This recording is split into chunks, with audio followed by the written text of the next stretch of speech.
All right, everybody, what is going on? My exposure is so insane right now. You know what's crazy is I tested it earlier and it wasn't like this, so I don't know what happened. I'm trying to fix that for the long term. I'm trying to fix that for the long term. It's blinding. I look at it and it's blinding. I don't like this. I don't like this. I don't like the way this is. Give me 1 second here. I feel like I don't even know what it is. I don't know what the cause is. Because it's really just sometimes I load up Streamlabs and then it's got this blinding light all over it. And then sometimes it just doesn't have it. So I'm sure there's some logic to it, but I haven't figured it out yet. Here we go. 1 second. What the hell? All right. There we go.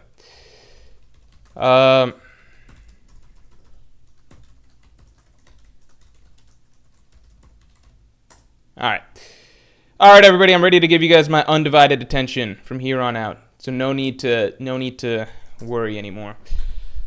Let me try one thing. Maybe it'll change things. Yeah, let me try one thing. All right, you guys ready? Let's see if this works. I'm gonna remove one cord. I'm worried that this will make the camera stop working. Let's try this. Did that fix it?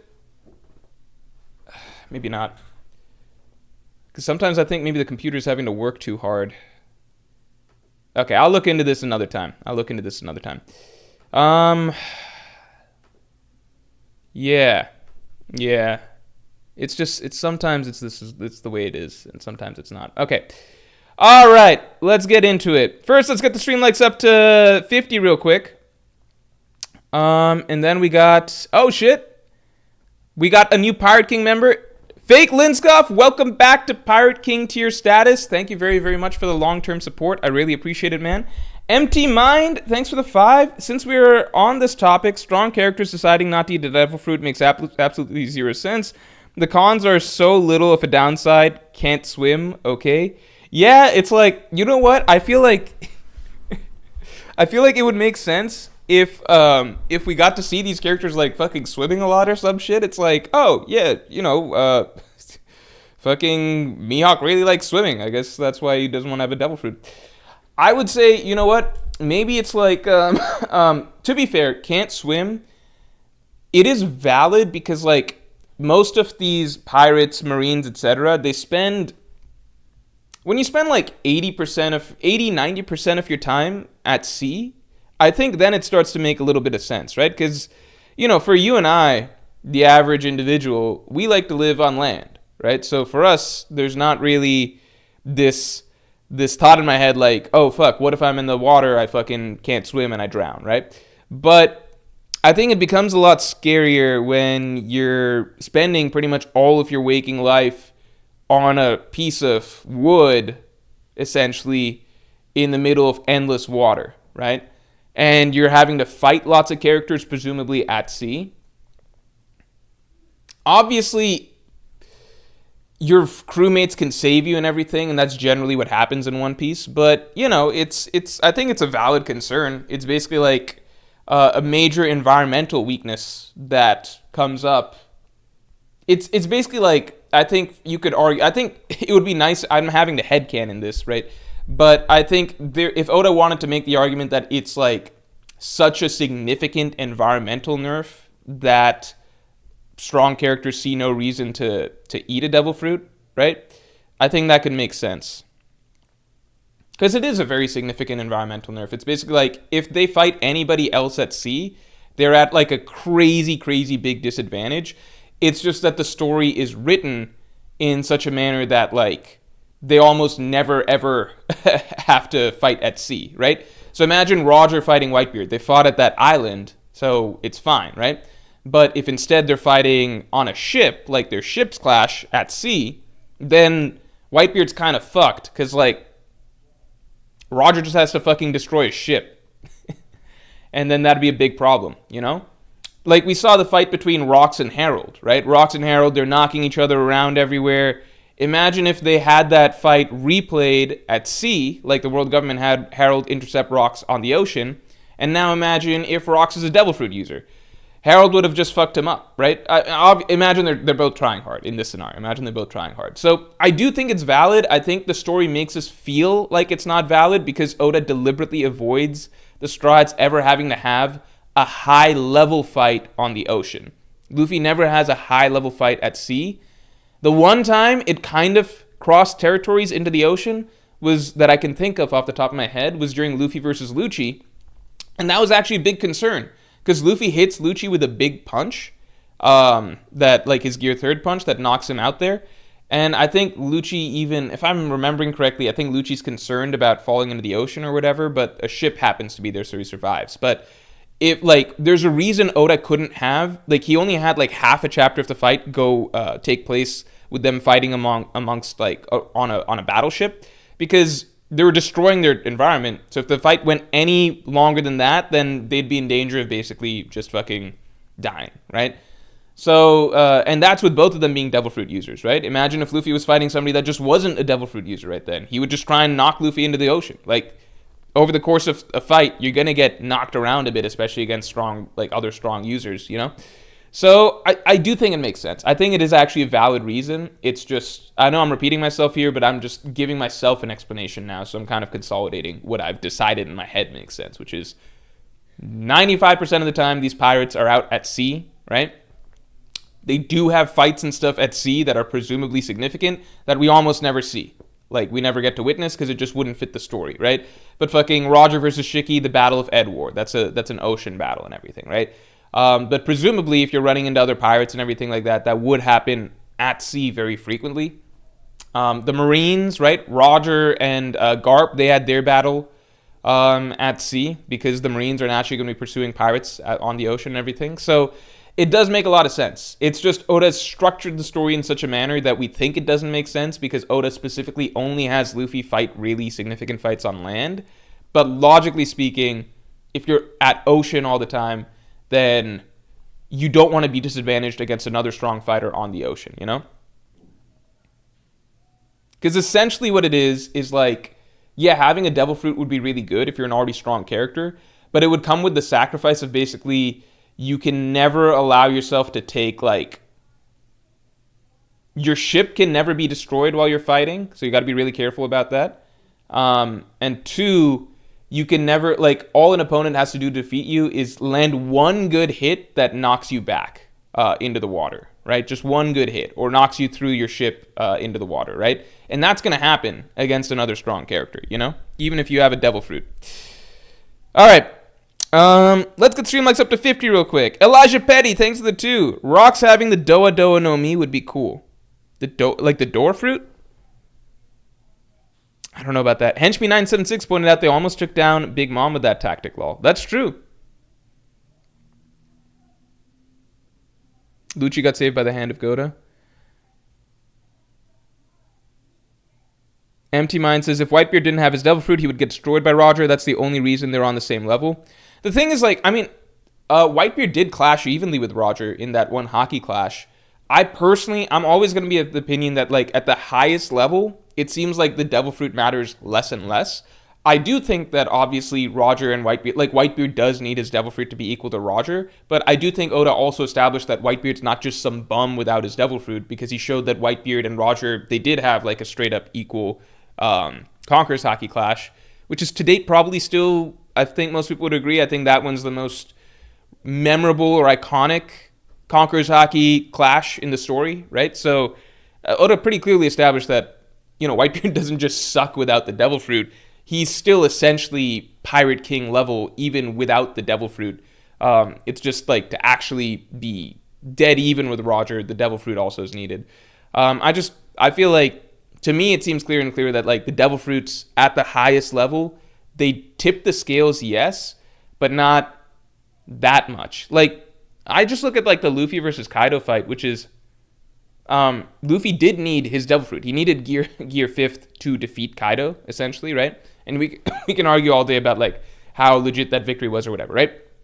But if you look at the course of the fight, Luffy was still doing well. Like, Luffy's biggest jump in strength was when he went from not having advanced Conqueror's Haki to having advanced Conqueror's Haki, right? That's what took him from, like clashing evenly with Ulti beforehand to, like, now he can actually box with Kaido for, like, dozens and dozens of chapters, right?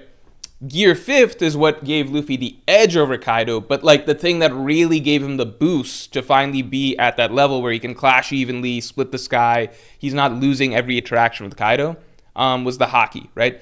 The Devil Fruit is that extra sauce, that extra spice that's mixed in that gives you more variety and more techniques and can really, like, let you use Haki on so many more versatile attacks and everything, but you still need, like, the Haki is the main secret sauce. Like, that's the main secret sauce. The Devil Fruit's like the added spice. Keenan, thanks for being a Yonko tier member for 36 months, man. Give Sanji Strussen's fruit and he's a better swordsman than Zoro. Sorry, not sorry. Hey, maybe that's possible, but I think Sanji still wouldn't use it. Like, he literally, like, Sanji likes to handicap himself based on his code. That's always been his thing. If Zoro was made out of food for some reason, then I think Sanji would go all out. But Sanji's never going to use blades on a person. Also, let's get the stream likes up to 50 real quick.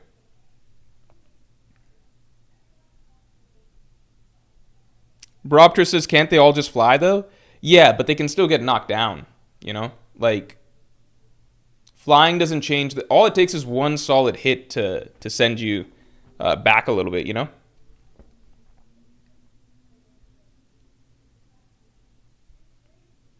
That's kind of like, just because we humans can all stand, that doesn't mean that we can't get knocked down, you know? Just because characters can fly doesn't mean that, like, any hit they take, they would just be able to immediately course correct and then fly back up, right? All it takes is getting, your ship gets destroyed and then you're in the air, but all it takes is getting knocked down once. Henchme976, thanks for the 2. It's weird we never saw Kaido's ship. Does he have one? It's true we never got to see Kaido's ship. There's a reason that I'm very sad about that. You guys will find out tomorrow. It's actually a very, very good question. I wish we got to see a Beast Pirate ship. As far as I know, we didn't see one. You guys will find out tomorrow why that's actually a very, very, very interesting little point that you brought up. Just watch out tomorrow. Ajay, thanks for the 2. Shanks with NL/Brooks Fruit, Extra Life is OP. Shanks with NL/Brooks Fruit, Extra Life. I don't know about the Extra Life thing being that strong. NL's Fruit, obviously a really, really good boost.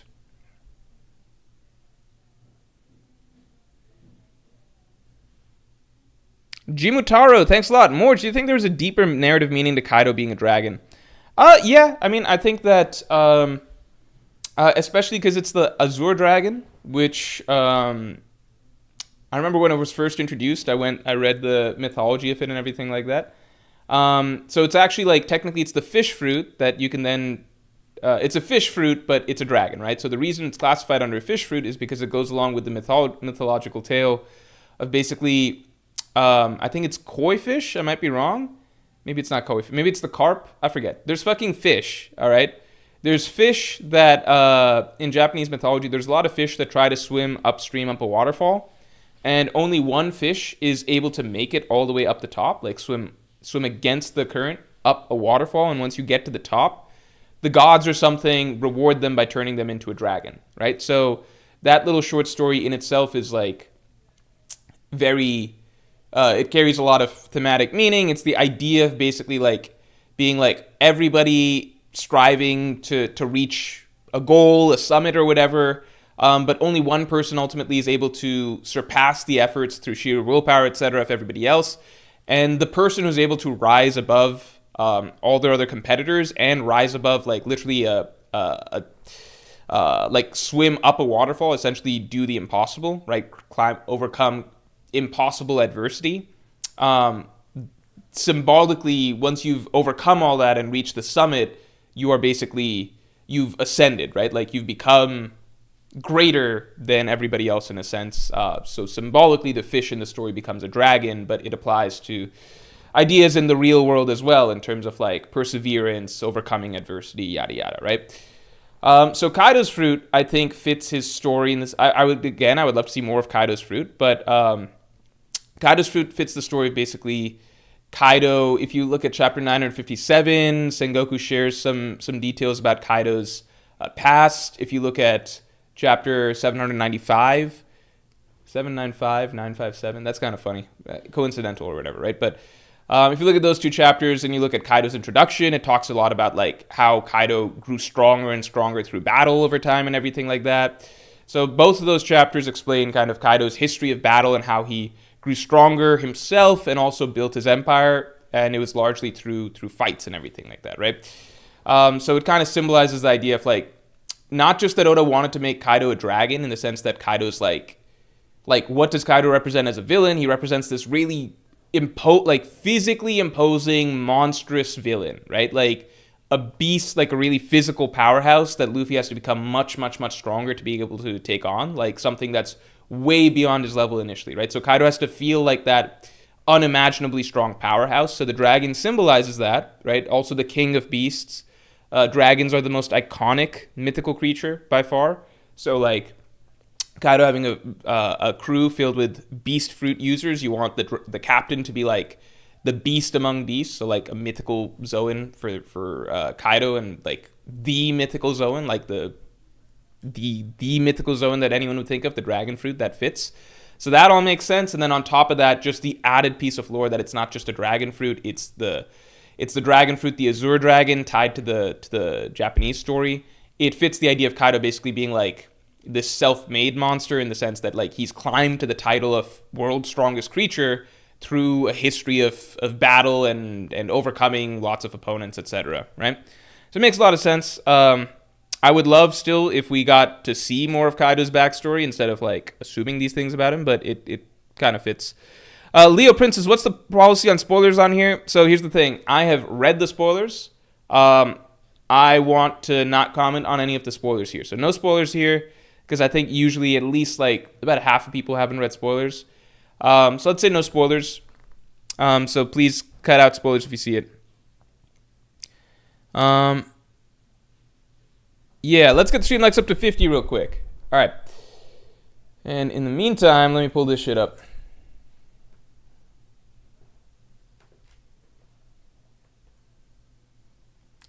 Here we go. All right. So I should have fixed the display to now cover. Yeah, now it covers the other screen. That's good. That's good. All right. Every non-hockey user gets a fruit. Or non-devil fruit user. Devil fruit user. All the strongest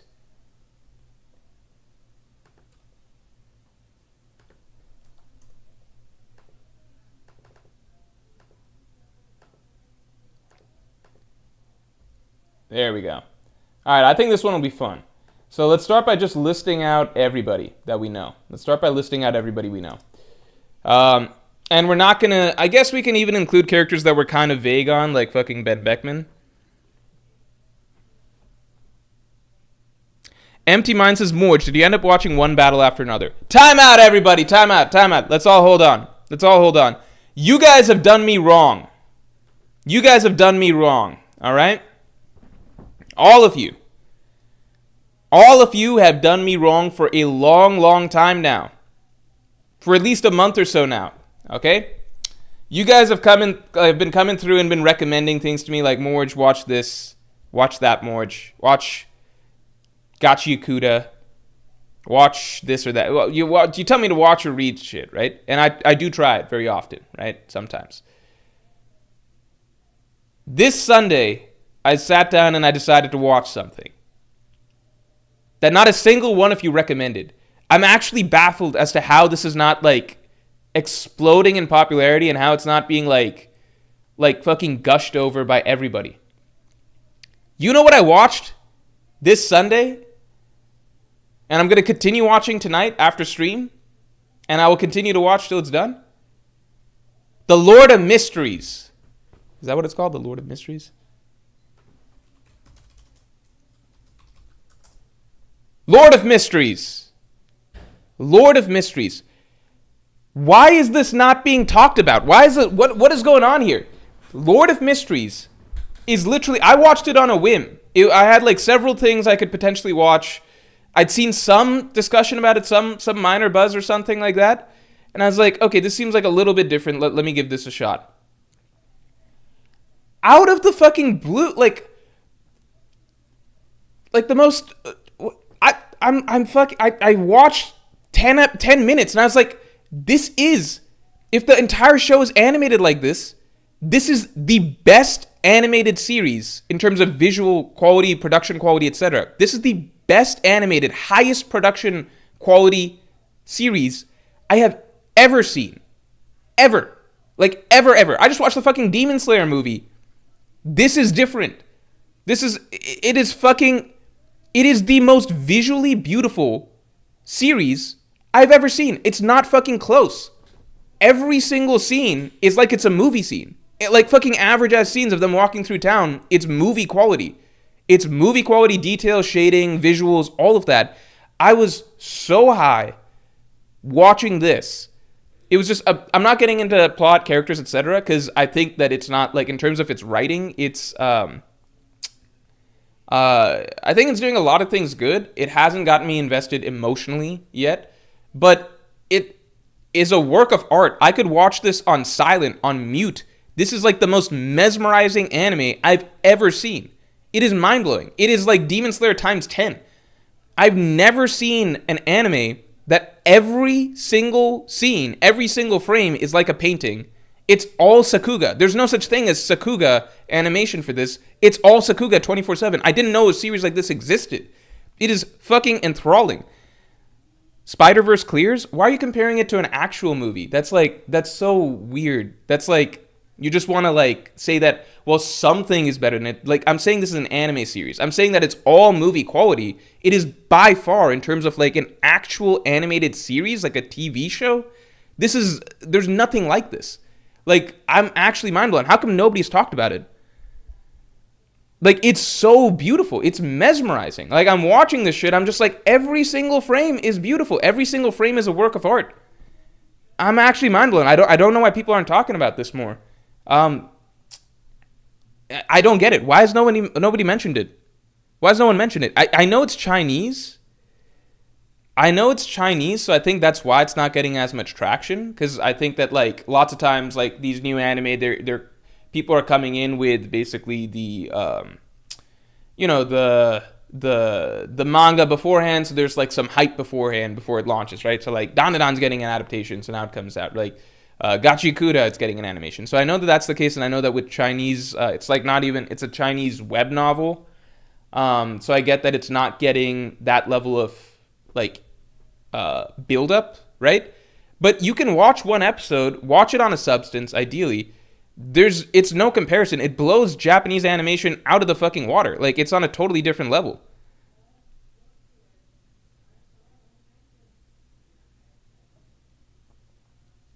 Interesting says, bro, the story is good too. I mean, here's my thoughts on the story. I'm very interested in everything that's happening. It seems like it's a mix between like, it's got a lot of mystery going on, obviously Lord of Mysteries. It's got a lot of cosmic stuff going on, which I think is really cool. It feels like I messaged a friend about it. It feels like Bloodborne, but on in an anime, right? The Bloodborne world, but turned into an anime. It just feels very, very grand and epic in ways, but also sort of micro-focused mystery solving and everything like that. So it's an interesting mix. I think the big thing is, it's two things. One, it is absurdly confusing in terms of its lore, like in terms of its world building, power system, etc. And from what I'm reading online a little bit, it's because it's trying to condense a full-on novels into a very short span of time.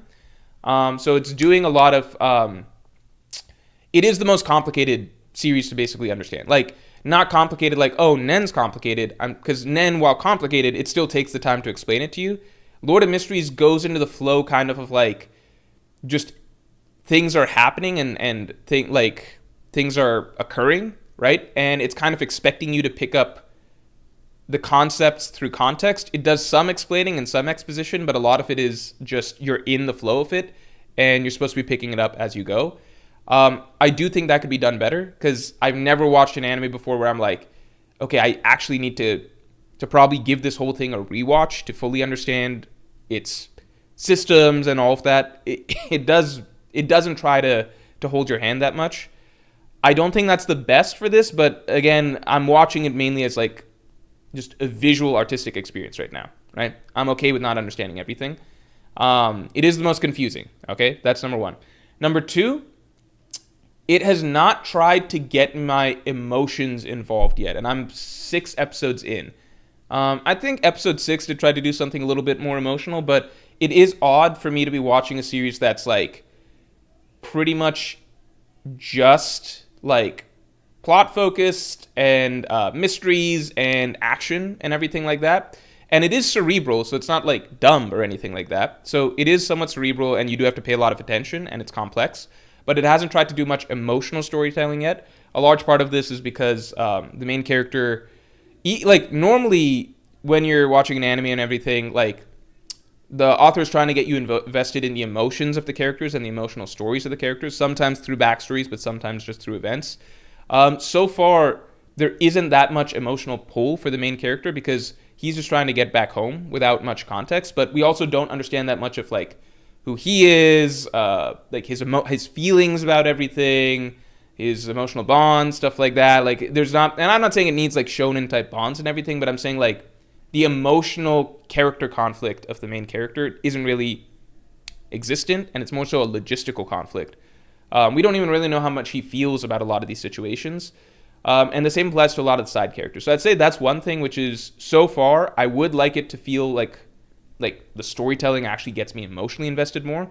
But just as like a straight up experience, there's nothing I've seen ever like Lord of Mysteries as like a show. There's nothing I've seen. It is a mind-blowing experience to just watch. It is so fucking cool. I would recommend everyone to fucking watch this shit. It's more of a detective show, magical detective. Yeah, but I still want to get like pulled in a little bit to the characters to some degree. You should read the web novel before the anime to truly understand the main character and power system. I'm just going to go with the anime experience because it is mind-blowing. I cannot believe this has never ever happened to me before where like I try a show that's not actually talked about that much. I've seen bits and pieces of it online, like people mentioning it. I open it and it's just the most mind-blowing experience, visual experience I've ever seen. This is a better produced, better animated series than anything like Demon Slayer, Jujutsu Kaisen, Chainsaw Man. I'm not saying it's better than those series because I prefer the stories of those series so far, but I'm saying just as like an artistic experience, you can watch Lord of Mysteries and like even the most random minor sequences that would just be like sequences that would probably be like the absolute highlight, highest effort moment of like another anime series episode, right?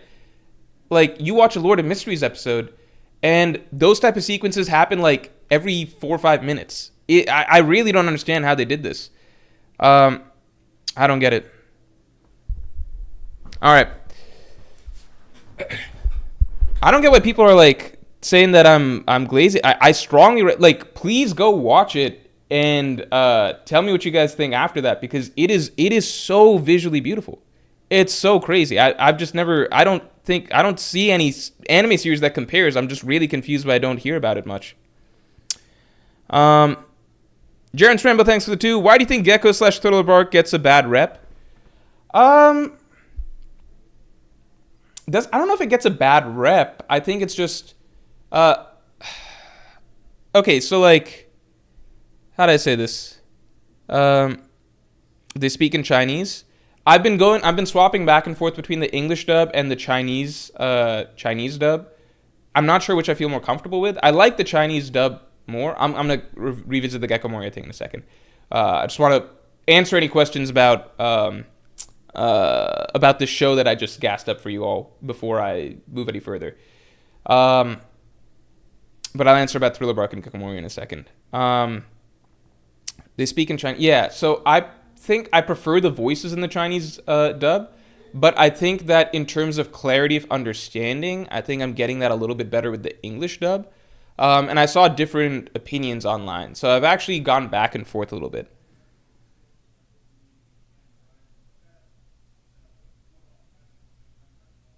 Bro's farming social credit on God. You guys, just watch it. Like, I'm serious. Just watch. It is. I'm not selling like the most amazing story or anything. Maybe the story gets really good, but like you watch that shit, it is. It's literally like Demon Slayer's best animation, but just all the time, and it's so fucking artsy. It's really abstract and out there with the cosmic shit that they do. I am like losing my mind over this show. Yesterday, especially when I was fucking high as fuck, it was just like, it was like, what is happening? Like, I opened up episode one, I was just like, okay, let's just try this shit out. Episode one, the opening action sequence started. I was like, whoa, this is like a really well animated action sequence. Okay, they're opening with high effort, but then as the show progressed, then I was just like, wait, this is just gonna be this quality. That wasn't like an opening action sequence to like hook you. That's just what the entire show's animation quality is from start to finish. Lord of Mysteries. I did not watch one battle after another. What's the show called? Lord of Mysteries. OG3 says you need to watch To Be Hero X then. So I am watching that too. I actually took a break from that to watch this. To Be Hero X, it swaps between 3D and 2D animation a lot. I just don't like its 3D animation moments. I really don't. I was pushing myself to get through its 3D animation moments. Because I like when it goes 2D, and I know that later on it's 2D pretty much all the time. But it was a rough watch. And also, To Be Hero X, I'm not that far. I think I'm 8 episodes in. And this was after pushing myself. I just don't vibe with the characters or any of their storylines. Lord of Mysteries, that doesn't bother me as much because, like, I'm, like, the majority of it, I'm just watching, like, a really, really beautiful visual sequences, beautiful environments, beautiful, like, just artsy stuff, right? Like, that's what's happening the majority of the time. And then Lord of Mysteries goes hard on, you know, the mysteries and stuff like that throughout it. So I find it a more immersive, like, I'm hooked scene to scene by something. To Be Hero X, a lot of it is slower character writing stuff, but I don't think the character stuff is that good. I also don't find the world that interesting, or the idea that people get power through, like, trust points and everything like that. So I feel like I'm wading through a lot to try to get to the good stuff that I don't know if it's coming. But I'm gonna try and keep going through To Be Hero X just because people have recommended it.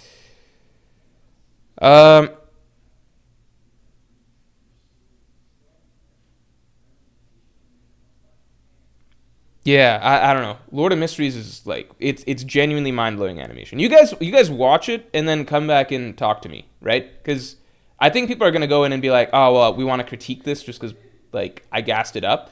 You could critique like the story or the characters or whatever, but just fucking watch it and tell me that I'm wrong. That it's the best animated series, fucking best animated anime at the very least that's out there. I do not think I've ever seen one that's comparable. If there is one, then point me to it. But the whole thing is movie quality. And it's like 13 episodes. And each episode is half an hour long at least. And every single scene looks like it's out of a movie. I've never seen that before. I just don't know how they fucking do that. It just doesn't make sense to me. What they're doing over there in China.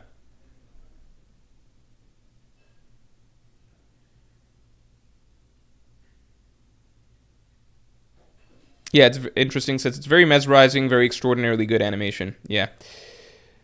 Yeah, it's just on Crunchyroll. I think it came out recently on Crunchyroll. Maybe that's why it hasn't. I think it's not discussed as much, same as To Be Hero X, because they're Chinese series, so they're coming in with not the Japanese fandom backing here in America, with us being excited for an anime based off of a manga and stuff like that. They're absurdly high quality. They're both absurdly high quality in terms of animation. Lord of Mysteries is just more my style animation wise. And they're definitely different type of storytelling than Japanese shonen. Yeah, you guys just give it a shot. I think it's kind of crazy. All right, let's get into it. Why do I think Gecko? So Jaren Rambo asks, why do I think Gecko and Thriller Bark gets a bad rep? I think Gecko Moria and Thriller Bark get a bad rep because a lot of it is what people experience when they're people's first experience with the arc, right? So you have to remember that we had just come off of Enies Lobby, right? We had just come off of, because I experienced Thriller Bark weekly in the manga, okay? And it was the first time I was a weekly manga reader for the entire arc. First time, okay? So I very early on had to take a break to let some Thriller Bark chapters pile up, because I found myself not super hooked week to week, okay? Reason being, in Thriller Bark, we came off Enies Lobby, which is like by far the grandest storyline the Straw Hats had ever had. It opens up the entire world, the lore. We finally understand the big world government. We had this crazy, intense storyline with like Usopp leaving, Robin captured, the Merry falling apart, the entire crew kind of like beaten, and then they have their biggest, largest scale battle ever. Buster Calls, Admiral stuff, like there's so much crazy shit. Like Enies Lobby just blows open the whole world, and it concludes with a post-world building arc, which is the best one yet, with like Whitebeard and Shanks and Ace versus Blackbeard and everything like that. So Enies Lobby really gets us excited for what's coming next in One Piece. And I think that after Enies Lobby we're aiming for Fishman Island. I might be wrong. Maybe that's after Thriller Bark. I forget. But Thriller Bark, so like the story really opens up to some really exciting shit, right? And we have this super intense, high octane storyline, and then the very next thing Oda does is essentially take us on very much a detour storyline, which is, it's a detour storyline in that like Thriller Bark overall has very little impact on the broader plot, right? It has the Nothing Happened scene, but the interesting thing about the Nothing Happened scene is that that's a scene that could technically take place on any island. It doesn't even have to take place on Thriller Bark. It fits the themes of Thriller Bark, but that's about it. Because Kuma is this external threat that has nothing to do with fucking Gecko Moria that shows up at the end of Test the Straw Hats, right? Now, beyond that, Thriller Bark, what does it do? It drops some little seeds for some future storylines, like we get Big Mom's favorite card, right? Which we don't really know is important till like hundreds of chapters later. Zoro gets a new sword, right? We find out about the land of Wano. We get Brook. Those are all the main things plot-wise that are really significant in Thriller Bark. Otherwise, it's just the Straw Hats end up on an island and they fight a series of bad guys that really don't have broader narrative significance. Even Gecko Moria as a villain, he's portrayed like he's a Shichibukai, yes, but he's not portrayed necessarily like he's on it's like if you ask most people, it's like, what's a more memorable fight, like Luffy versus Gecko Moria or like Luffy versus Lucci? Luffy versus Lucci is the more impressive, dramatic fight, right? Moria doesn't even fight himself most of the arc. Oars is an interesting team battle, but it's not. And Oars is a really fun battle. I like the Oars battle a lot, but it feels like it's like a fun time to see the Straw Hats do a team battle, right?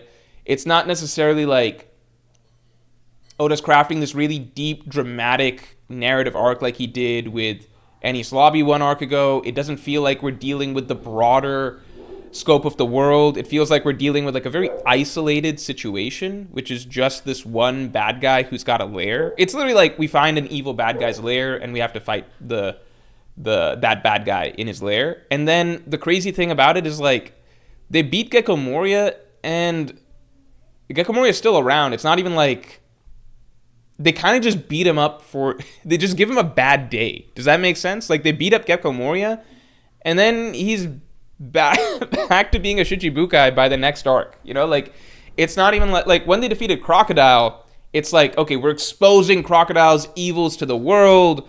We're really taking down this criminal mastermind and his entire organization. So Baroque Works goes down. Crocodile is sent to jail to impel down and everything. It feels like the Straw Hats really dethroned this grand villain, right? With Gecko Moria, it's like I'm this Shichibukai and I'm on this island doing bad things. One day the Straw Hats show up, they beat me up, they leave, and then I keep doing my stuff, right? Obviously, Gecko Moria gets removed from the Shichibukai later on, right, at Marineford, but you could argue that was independent of Luffy.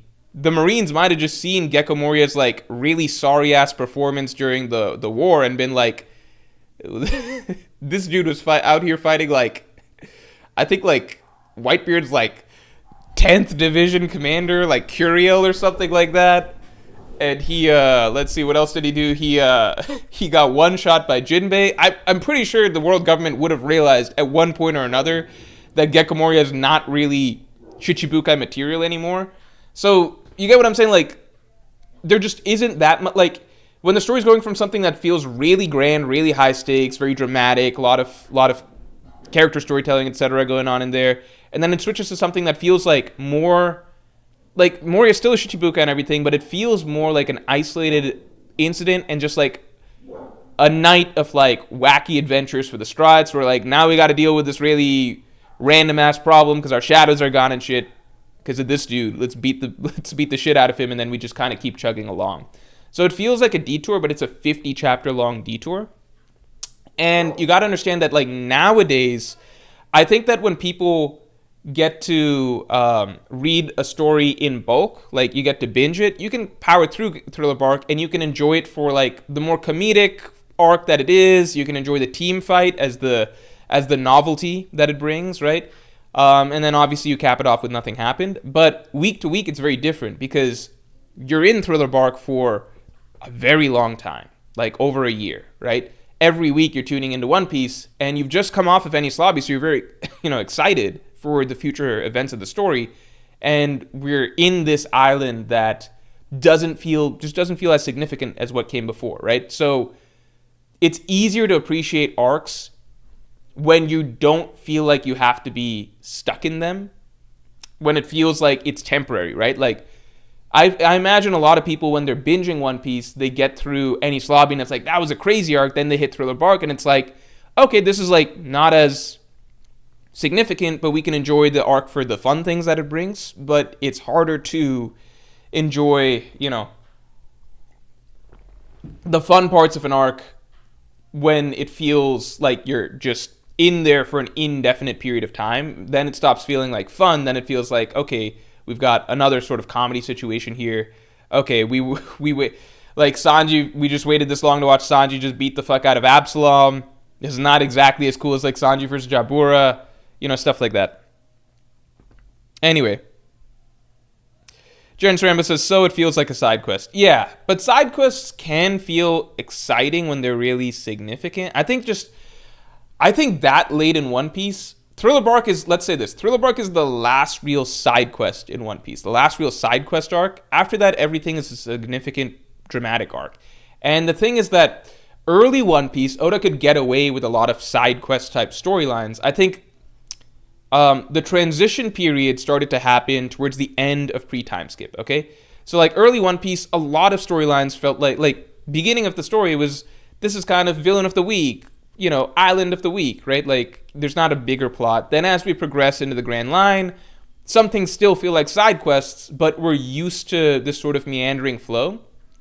And we're getting used to a broader plot kind of coming together. So like, okay, we're on our way to take down Baroque Works in Alabasta. So we've got a bigger goal and bigger storyline, and it feels like the world's opening up, but it's still One Piece, so we're used to, taking like 20, 30 chapters to stop at Drum Kingdom, where like it's not as significant stuff, but we still get some fun storytelling. We get Chopper, we get a new crewmate, etc., right? Then from Alabasta onwards, Oda begins opening up the world and the broader plot. So post Alabasta, in Jaya, that's when we're finding out about Blackbeard, Whitebeard, what Shanks is doing, what the world government is up to, Shichibukai meetings, stuff like that. And that's around the time that, like, two arcs that you often see people talk about, like, not as positively pre-time skip, that opinions have started to change on, but Skypiea and Thriller Bark. Why? Because Skypiea and Thriller Bark were our last sort of side quests that came at a point in time where, they do have some things that are significant for the plot later, but definitely not as much as, like, the actual events happening in the broader world, right? That Alabasta tackles, that Enies Lobby tackles, that Marineford tackles, right? So Skypiea and Thriller Bark are kind of side quests that Oda interjects into the story at a period of time where, like, we now feel like momentum is building to bigger shit, right? Like, we end Alabasta and we're like, oh my god, there's like bigger storylines building up here, right? Like, what's going to happen with this whole Blackbeard stuff? Like, what's going to happen with Whitebeard and his situation with Shanks? Like, are they going to meet and everything, right? oh, but now we're leaving for Skypiea. Okay, we're in Skypiea for 80 chapters. This has nothing to do with anything down below. Now we go back. Oh my god, Enies Lobby, this is some crazy shit. And now we're finding out what happened with the Ace and Blackbeard situation, the Whitebeard Shanks situation. So much stuff is being set up. Okay, but now we're going to Thriller Bark, like this fucking secluded-ass Florian Triangle thing where we don't know anything about what's going on in the outside world. We don't hear jack shit, and we're just fighting this one dude who is, like, basically this basement-dwelling Shichibukai who we don't even, like, permanently take care of or whatever, right?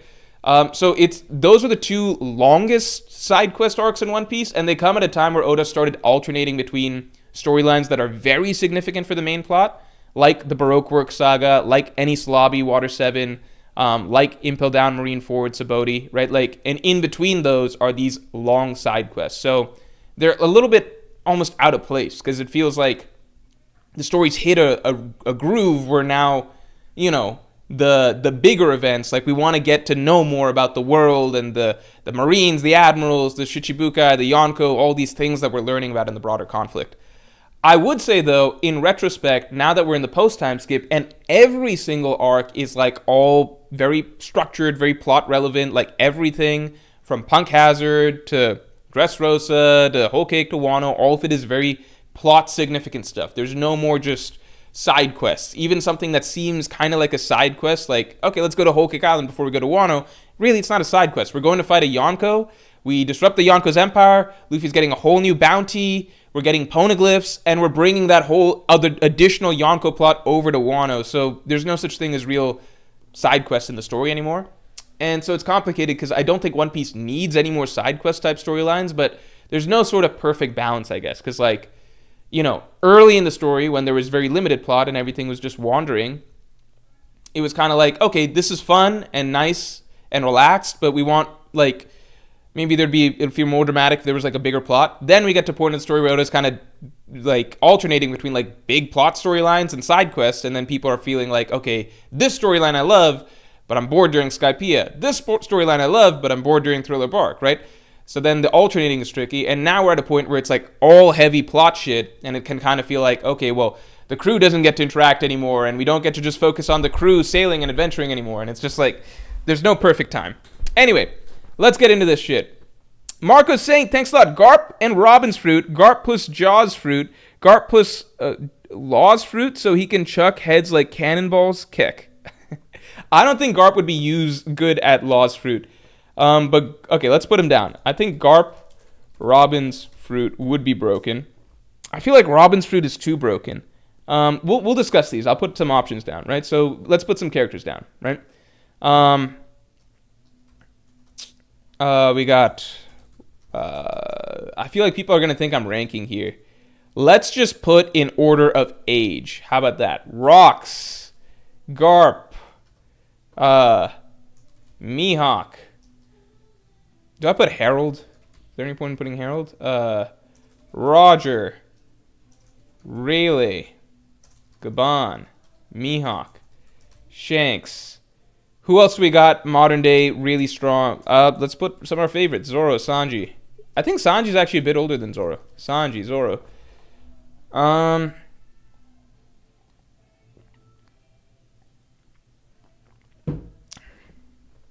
want to put fucking Frankie?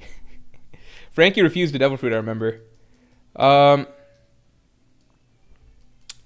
I'll put Robin's fruit as an option. The problem with this, of course, is like, what's our rules, right? What's our rules? Are we saying everybody only gets one fruit? Is it the fruit that makes them the strongest or the fruit that... Here, let's figure out some rules. Okay. Let me move this down first.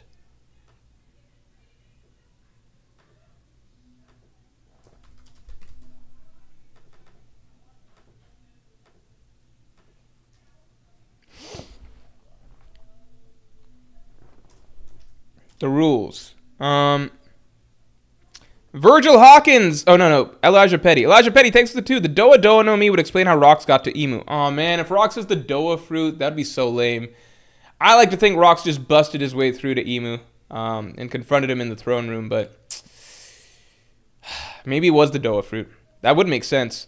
Virgil Hawkins, thanks for being a Pirate King to your member for 36 months, man. Oh, last thing. If you're a Pirate King tier member, this is literally the last day to get in your submission. I did not record it this weekend. I will be recording it Wednesday. This is the last point in time to get in your submission for this month. For those of you who don't know, every month there's a Pirate King tier member podcast where I basically do a podcast for all the Pirate King tier members. Every single Pirate King member can submit a question about One Piece, other TV, movies, shows, animes, manga, real life, NBA, whatever. You can ask pretty much anything, with some boundaries, of course. And I answer it very in-depth, more in-depth than I do on stream, because I have more time. And it's all compiled into an hour-and-a-half long podcast that should be out on Thursday. So everybody get your submissions in.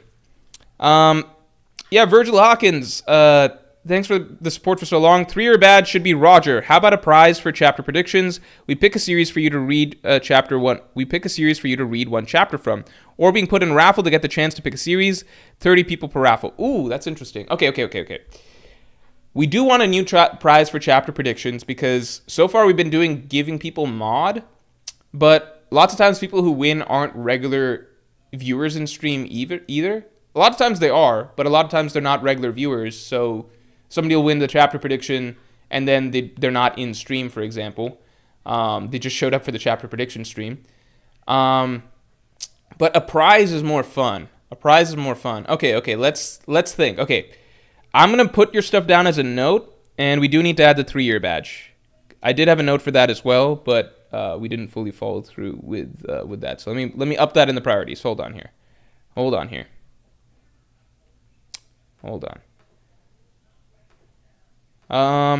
Make sure I got all this. Hold on.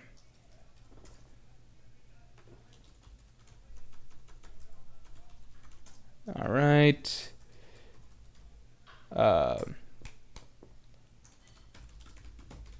Here we go. Okay.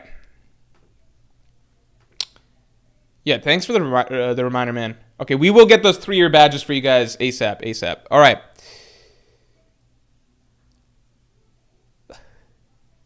Oh, Garling? Yeah, let's put in Garling. How old's Garling? I don't know. Let's assume Garling is younger than... Garling seems kind of young. Let's put Garling there. Well, because the thing is, Garling might have a fruit. I feel like Garling will have an ability when we see him. Maybe not right now, but old Garling will have a fruit, you know? Who else are we missing? All the red-haired pirates? I guess Ben Beckman. Yeah, let's put in Ben Beckman. Ben Beckman's an old dude, right? Ben Beckman. Do I have to put in Yasop also? Kobe. Yeah, let's put in Kobe.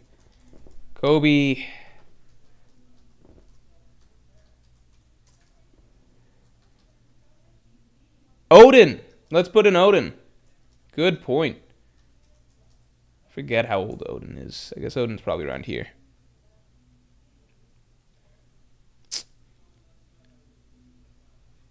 Yeah, let's put in Usopp. I wanted to do only the strongest, like, hockey type characters, but we can do some of the strats too. Nami, Usopp, Sengoku. Sengoku's got a fruit. Do I have to put in Yasop? Sengoku's got a fruit, man. Henchme976 says, give me mod, I want to abuse my power. Henchme976, you're always in here. I can make you mod, but don't actually... If I see you abusing your power, I will have to remove you. Bogard. All right. So we wrote down Robin's fruit. I almost want to ban Robin's fruit. Can I ban Robin's fruit? I feel like Robin's fruit is too broken for this. Am I allowed to do that? Can I ban Robin's fruit?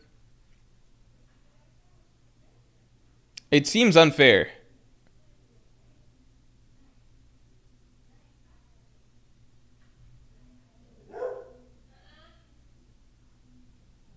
Inuarashi Nekomamushi? Okay, no ban. All right. But, okay. Here's our first question.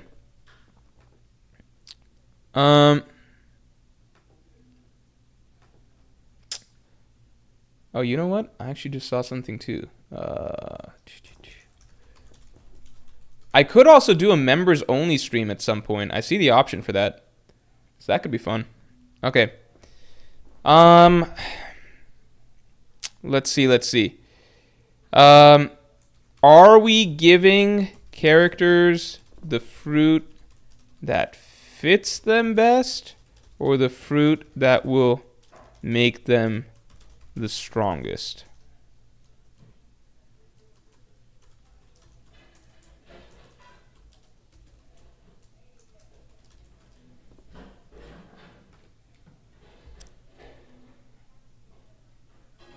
Hold on, let me send one thing.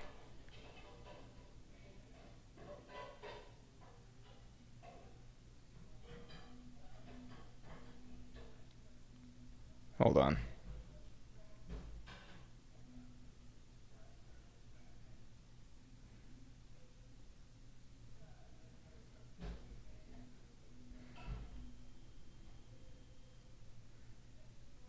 Hold on.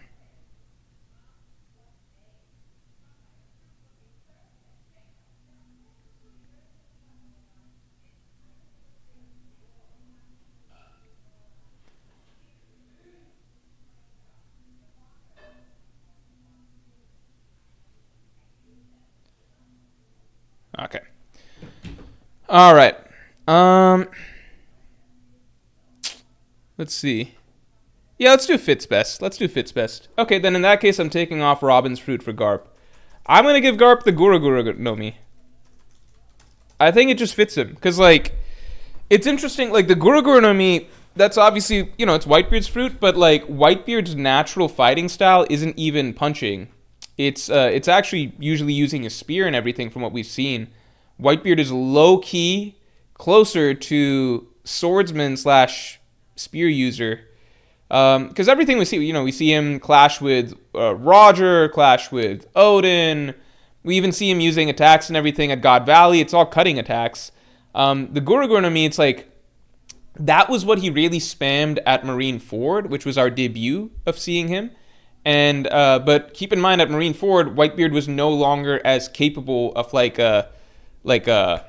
like he had to rely on his fruit more because he was no longer as capable hockey-wise. Like he couldn't even unleash Conqueror's Haki at a certain point in the battle anymore because of his heart attacks and everything. So I low-key feel like, considering the Gura Gura no Mi is mainly like Whitebeard actually almost always drops his weapon to punch with it when he's using, I feel like it would almost be better in the hands of better fit for like a puncher.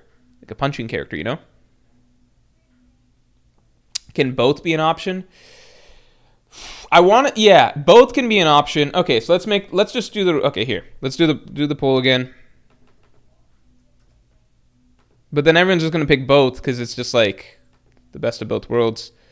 Fits best, strongest, both. Like, I kind of want to stay away from strongest because I do feel like if we went with strongest, then Robin's fruit is honestly just so good for so many characters. Assuming Robin's fruit does seem to work basically like you're just duplicating your normal ability over and over, right? Like your normal physical capabilities over and over. So like just imagining all of these characters who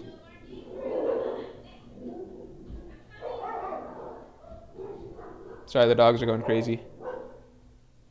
Yeah, they're being made to go back inside. Both. Yeah, let's go with. Okay, we'll go with a bit of a mix. We'll go with a bit of a mix then. All right.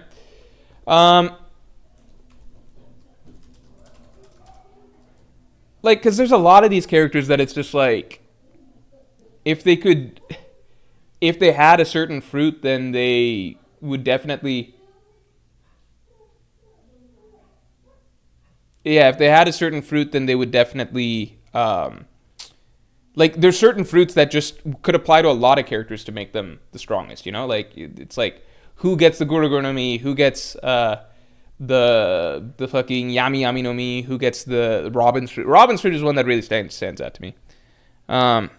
We meant just pick two different fruits. Oh, but then it's duplicates. Then it's fine. Okay. When you guys say both, do you mean pick the fruit based on fit and strength, or pick two fruits for each?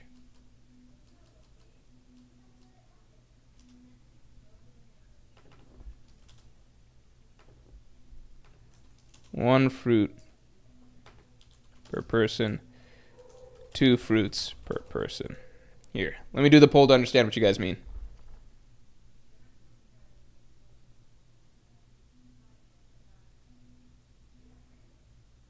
You guys want two fruits per person? That doesn't seem fun to me.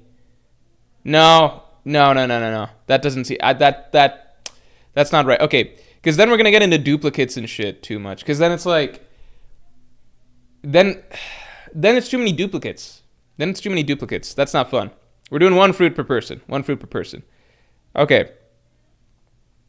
One fruit per person, no duplicates. All right? Picking a fruit that is both best fit and makes the character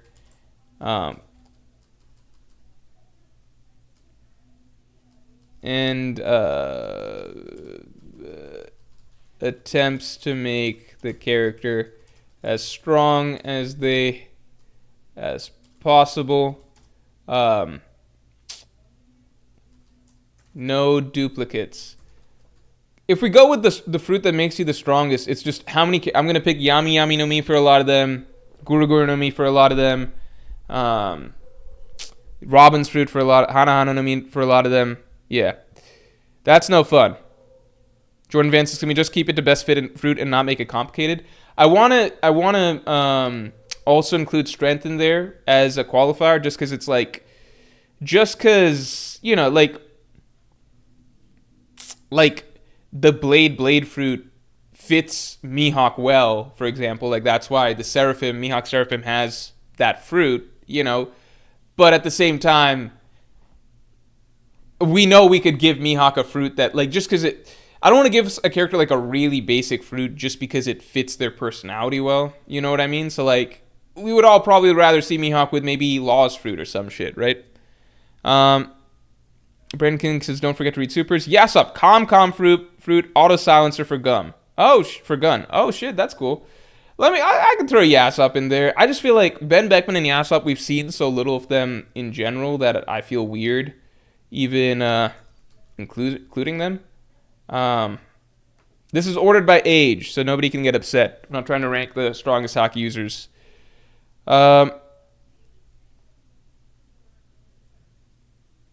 Yeah, I'm not going to give this no duplicates. Okay? So, I think Garp gets the Guru no Mi. I think it makes sense. It fits his fighting style. He's all punches, and the Guru no Mi is basically the ultimate punch fruit, right? I think, with that in mind, okay, shit. I also feel like the Guru no Mi fits Rock's too, though. Here, let's say Garp or Rock's Guru no Mi.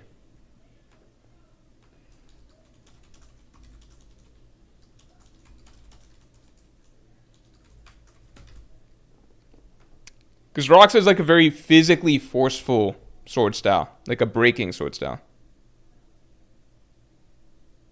Elijah Petty, thanks for the 5. If the Jika no Mi is one of OP's most underused / underdeveloped powers, just think of Magneto from X-Men, one of the strongest characters in the show.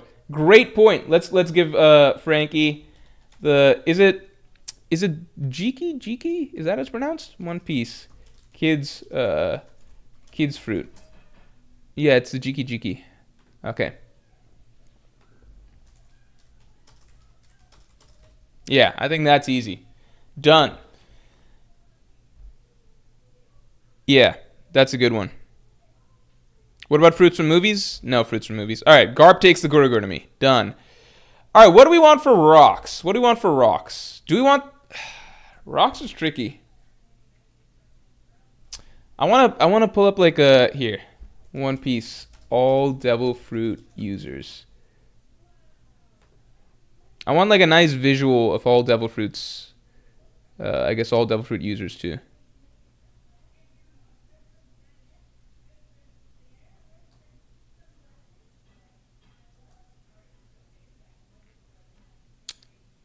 Hold on. Here we go. Here we go.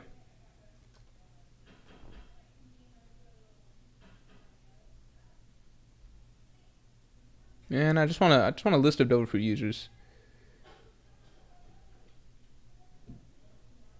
Come on, man.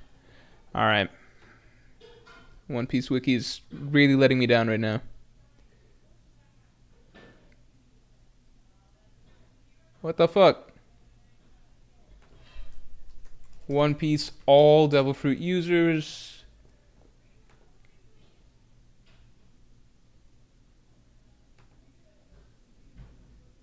Man. I don't want all Devil Fruits. I need all Devil Fruit users because some characters are...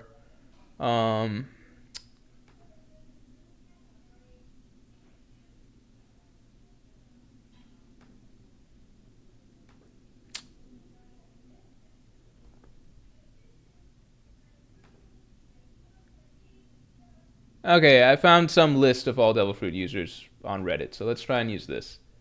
Here we go. Okay, so we got a nice visual of all the Devil Fruits. So this should help us a little bit. Yeah. Give Sanji the Strucin Fruit? Yeah. I want to give Sanji the Flame Fruit. I want to give Sanji the Mera no Mi. Because it should be fruit and also attempts to make this character strong. I don't think Sanji becomes stronger with Strucin's fruit. Can I give him the Mera no Mi? Like, Sanji's old thing is fire. Oh, Sanji's... Can I give Sanji Kizaru's fruit? Can I give Sanji Kizaru's fruit?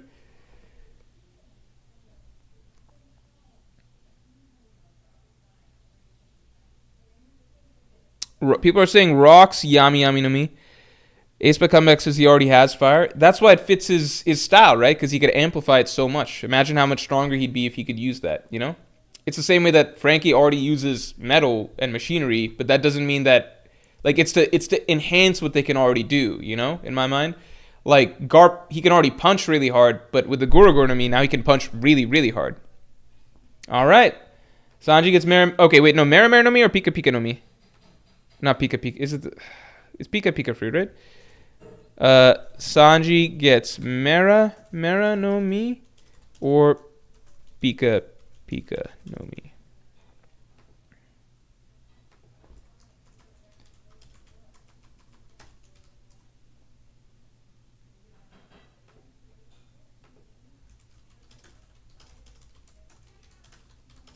If Sanji had the Mera no Mi, how crazy would it be when he gets angry?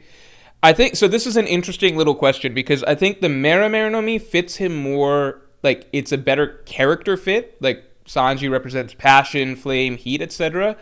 The Pika Pika no Mi would probably amplify his fighting style the best, which is speed, kicks, things like that.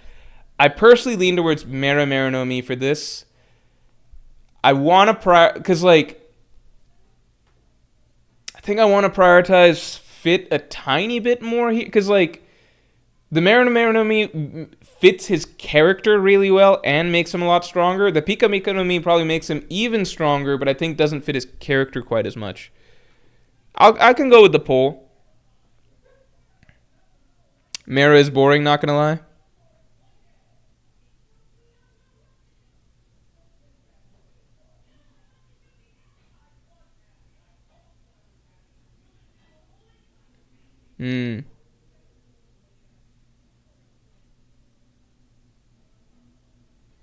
Okay, we can do Pika Pika no Mi. I kind of wanted the executive decision for Mera no Mi, but I can go with that. All right. Let's keep it going. Here's some more Devil Fruit users. We got some imagery of. Okay, let's try and find one for rocks, right? So candidates for rocks. We're not going to do the Gorosei's fruits because we don't know if they're actually fruits. This is almost overwhelming. Nothing here really strikes me for rocks. I don't think the Nika fruit strikes me for rocks either. Emu's fruit is off the table. I mean, Yami no Mi could be cool, right? Yami no Mi. I feel like Magu no Mi could be cool too.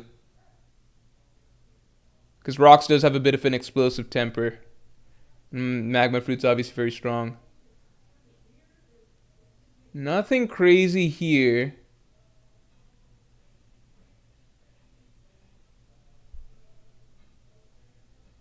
What about the shadow fruit for him? Gravity fruit, I don't know. Yami Yami? Here, let me give some options. Rocks. Yami Yami. We also said Magu. Rock's trying to overthrow the world, give him Enel's fruit. I just don't view him as like a lightning guy necessarily. A lot of these fruits are ass the more I look at them. It's like trying to sift through like a mountain of shit to find like some golden gems. Magu. I guess I could give him Goro. It just doesn't even. I don't think that really makes sense to me.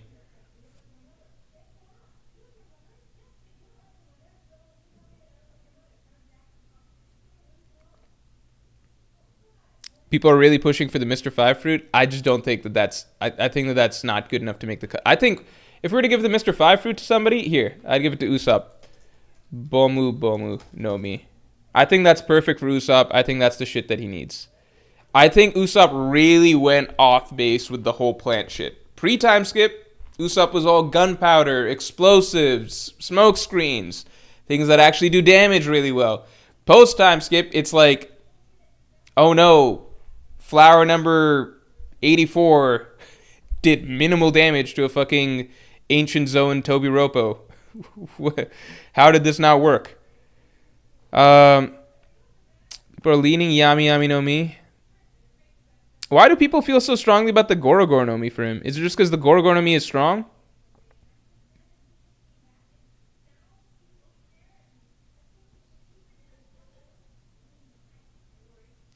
Josh Partridge says whatever San Juan Wolf has. Maybe I should give that to Harold. Harold would be fucking broken with that. San Juan Wolf's fruit. Yeah?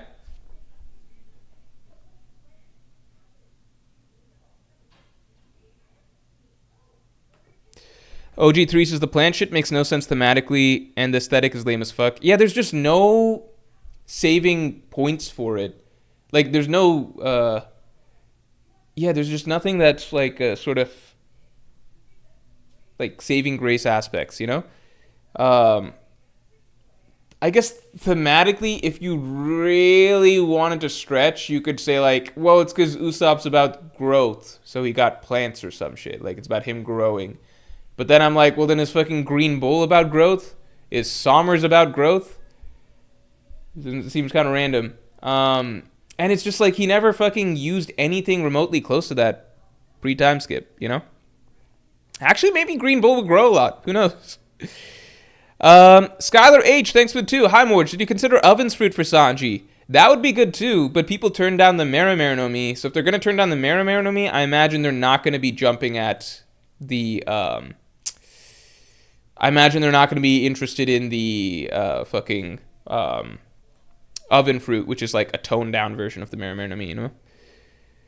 Yeah, we can do the darkness fruit. Rox' sword flick here creates thunder blooms. His lightning scar design or hair, revolutionary / world threatening fruit. I could see the vision.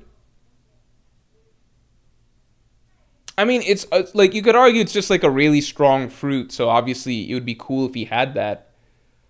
Well,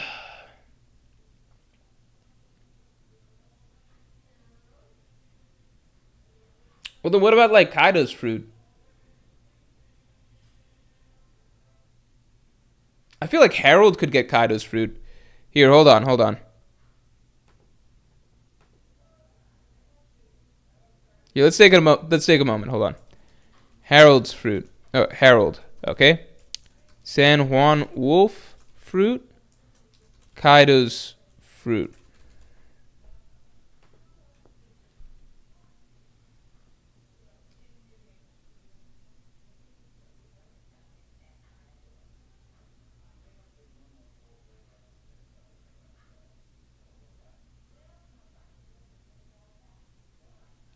And my other question is, so let's say Harold turns into a dragon. Does he proportionally turn? Would it be the same size dragon as Kaido, or is it proportionally bigger? Like, is the dragon size affected by the original user? I don't think so, right? Stormy says Harold should have a peaceful fruit because he's all about peace.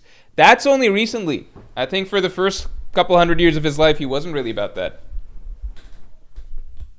Oh, Uruge's fruit. That's a good point. MOH says Harold Nika fruit. Lol, imagine Harold doing a Bajrang gun. I don't think the Nika fruit fits Harold's personality at all.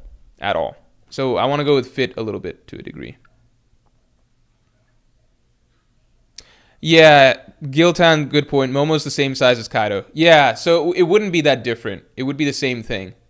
The hybrid form would obviously be bigger, but the dragon fruit... So that's a really good point. Yeah, Momo's the same size, right? Okay, I'm going to stick with San Juan Wolf fruit for Harold then. Because he could be the size of Onigashima at that point.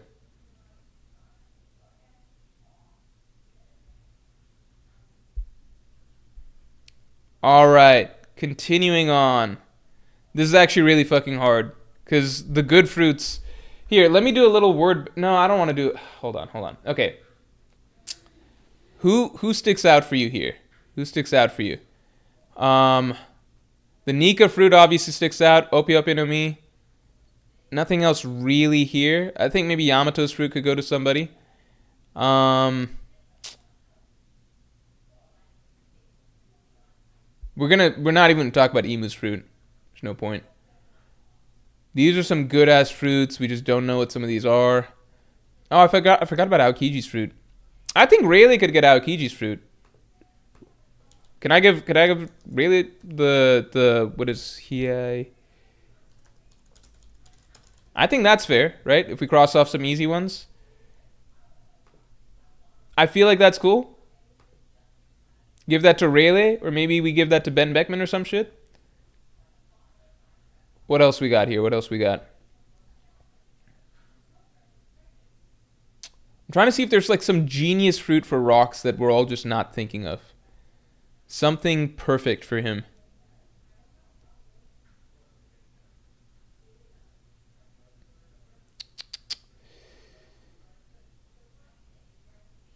Nah. Nobody here. Nope.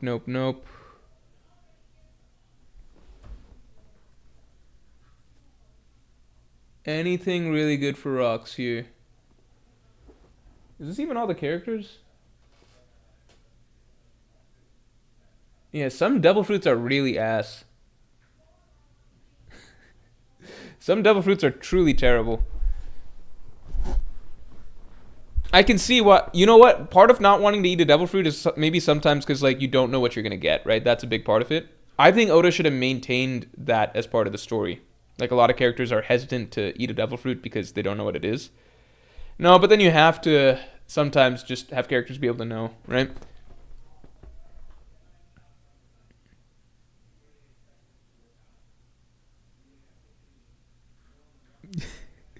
Really should have Boa's fruit. That'd be funny. Yami no Mi or Gravity fruit from Rocks. Gravity or Poison should be good for Rocks. I don't think he's a poison guy. Silences Rocks with a Yami no Mi neutralizes every fruit user so he can impose his haki prowess. To be fair, it's very possible that Rocks was looking for the Yami no Mi as one of his two fruits.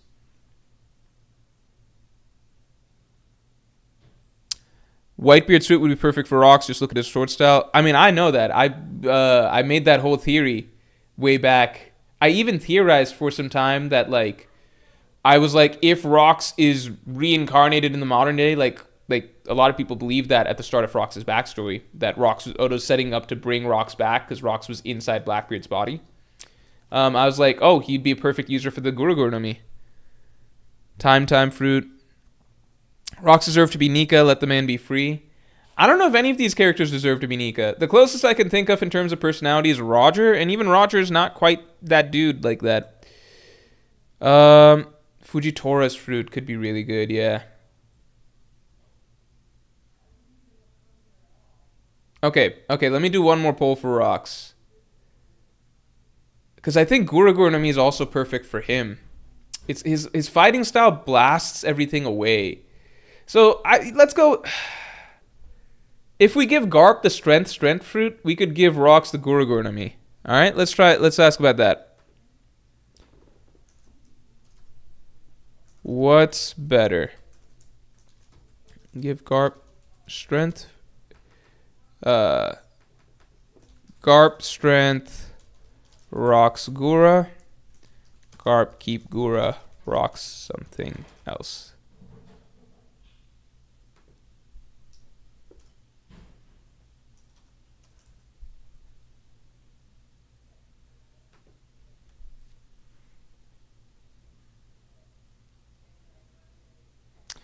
Brubter says, why not Yami Yami no Mi?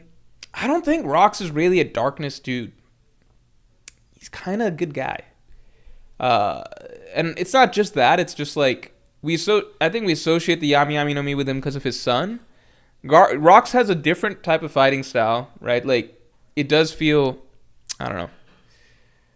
It's more destructive. The Yami Yami no Mi is destructive, but in kind of like a sort of seeping darkness that like spreads over everything and then crushes it. It just feels a little bit different.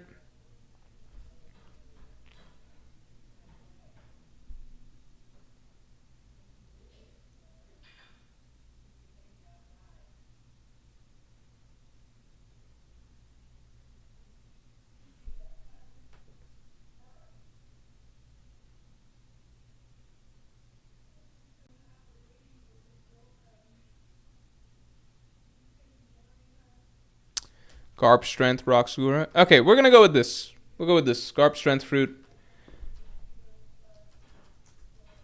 Or we could give Garp Kaido's fruit. I don't know if he fits Kaido's fruit necessarily. He's just Garp's so simple as a character. I feel like punching things just works.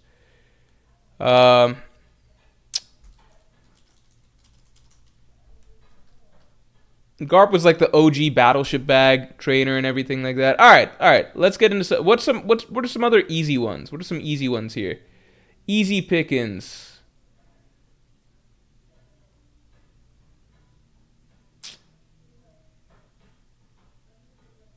Easy pickings. Do we want to give Mihawk the Ope Ope no Mi?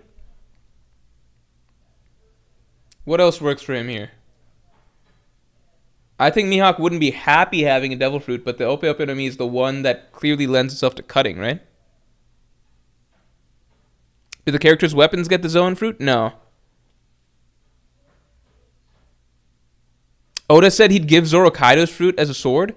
Oh shit, where does he say that? Nami lightning fruit? Yeah, let's do that. Nami, that just fits, right? Goro no Mi. I would argue that we could give Nami Big Mom's fruit too. But let's just stick with this. Let's stick with this. Mihawk with S-Hawk fruits is meek. I feel like S-Hawk fruit is too basic. I am also not convinced that S-Hawk's fruit is better for swordsmanship than just having Yoru. Does that make sense?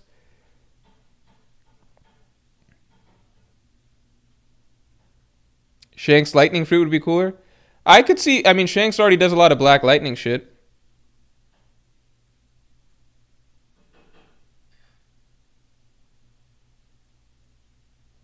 Stromy says Mihawk is not a doctor. I think he would just use the cutting aspect of it. Kabad is a way better fit for Sad Juan's fruit. Yeah, because that would allow him to to do certain activities at a normal size. Phoenix fruit for Roger. Oda has already given answers for all the strats. Oh shit! What does he say?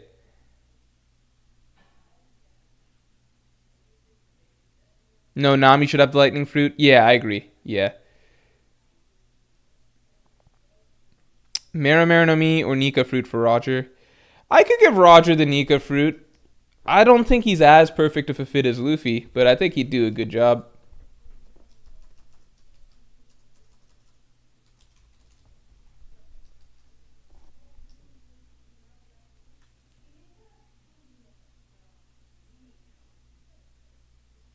Roger is Enel's fruit. I think it should go to Nami. if Nami, that's I kind of didn't want to add certain characters like Nami and Usopp to the list because I wanted to work with more so like the pure hockey characters. Nami and Usopp are kind of characters who I already view as like having special abilities, you know. Same with Frankie.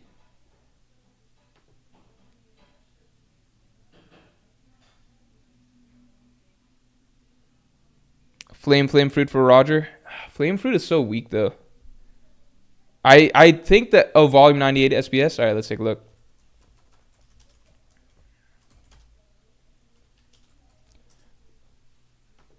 I think out of all the Logia, I rank the Flame Fruit towards the bottom. It's kind of just like the way it's written in the story. So the way things are written in the story, Flame is just kind of treated as uh,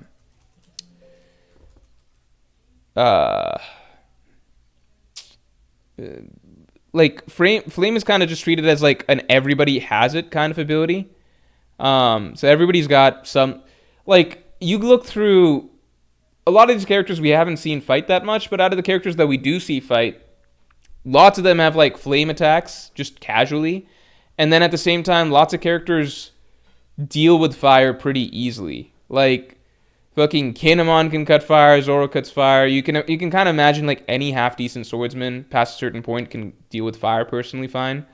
And like we're at a point also in the story where Luffy literally, like, even before Luffy was really good at hockey, like, before he had advanced conquers hockey and stuff, he can kind of just tank the Boro Breath. Like, Oda kind of set things up where, just throughout the story, lots of characters are regularly hit by fire attacks, and they're fine. I think Oda kind of set things up in the story such that he wrote it, like, basically, for fire to be actually really scary, he kind of establishes, like, a magma type fire. It's weird, but like Akainu's the first like fire, like flame based attacks where it's like, oh my god, if that hits you, then then that's really bad, it'll burn you off. And then it's weird, Oda kind of kept this trend where in Wano, King's attacks he established like they're a big deal because they're not like traditional fire. Zoro's worried because like, oh my god, those flames are like magma, so I can't let them touch me. Kaido's huge final attack, like his dragon form, that's also like a magma. It's not a traditional flame. It's like a magma type flame. And that's why Kaido was like, I can melt you with this. And Luffy was like, I'm not going to let you melt me because I'm going to block it with haki and everything. But with a standard fire attack like Boro Breath or something, or fucking getting hit by Prometheus and stuff, like it just doesn't seem to do that much in the story now, at least to strong characters. So I feel like Oda kind of, I think because fire is just so common in One Piece, Oda just started making it so characters can kind of just like walk it off.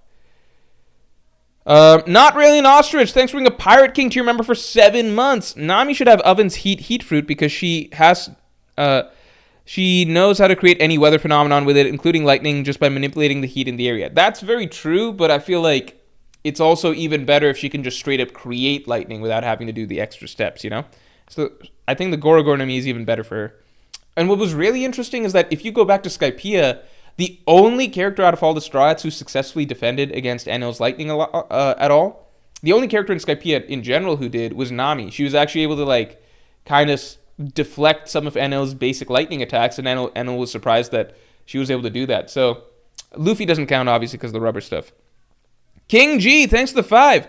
Theory, Gura and Yami fruits are connected through Davy Jones. 2 parts to the same dream. Dreams spawn devil fruits. Explains Blackbeard having both and following Whitebeard. That's a really interesting idea. I like that a lot. That's very, very possible. We also know devil fruits can kind of be bound together by fate and everything. Meek, thanks for the 2. Why does Oda glaze lightning but shit on fire? So I don't think that's a One Piece specific thing. I think a lot of stories... I saw some meme on Twitter at some point or something, which is like, when a character in a story is like a fire user, you pretty much always know that they're not going to be necessarily that strong. And then anytime a character is like a lightning user, you always know that character is going to be kind of strong. I think that is a pretty common trend. There are exceptions, of course, like My Hero, there's like a character who has like electric powers, but for some reason they suck compared to the characters who have like fire powers. Bleach, I think, is a rare case where the strongest character, not literally the strongest character, he's just the strongest character that we know of for a long time, and it's still one of the strongest characters in the story.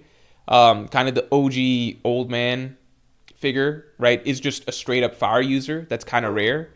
Um, but generally speaking, in most stories, it's rare to have like a fire user as like one of the strongest characters. And then lightning is often like a really powerful ability. I don't think that's just a One Piece thing. I think that's very common in stories, but Oda did lean into it heavily. Because lightning is just generally shown to be very effective. Like Nami's attacks are very strong, even by, like New World standards now that she has Zeus and everything. Lightning was always portrayed as being very effective, even pre-time skip.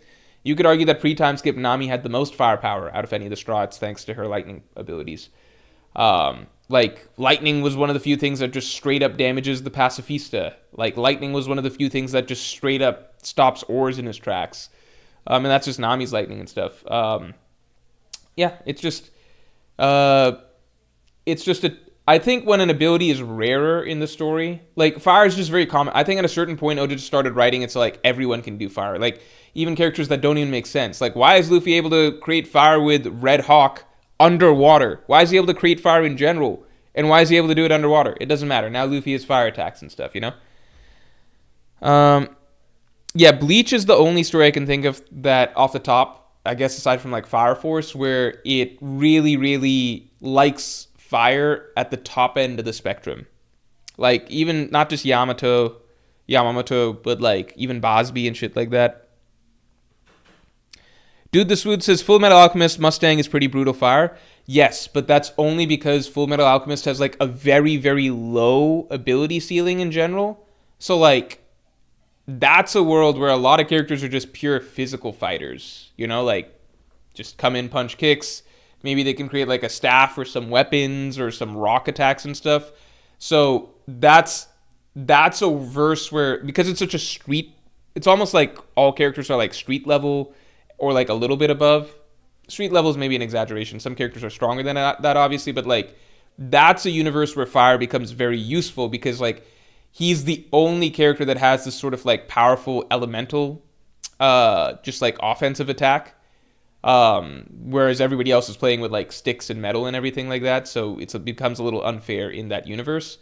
But if a character could create like lightning blasts and everything, then that would obviously be another level. And I think by the time we get to the end of the story, that's when, without spoiling too much, you got a couple characters who are able to do really next level large scale devastation attacks that kind of put Roy Mustang to shame, So Full Metal I don't really count because it's kind of like that's just a character that's just a verse where like everybody else is really, really weak and he's the only one that has those type of abilities.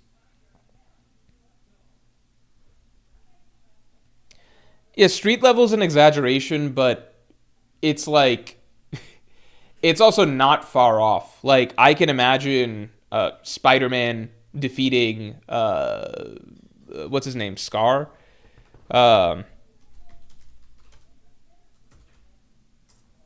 What's his name? Yeah, Spider-Man can beat Scar or like Bradley and stuff like that,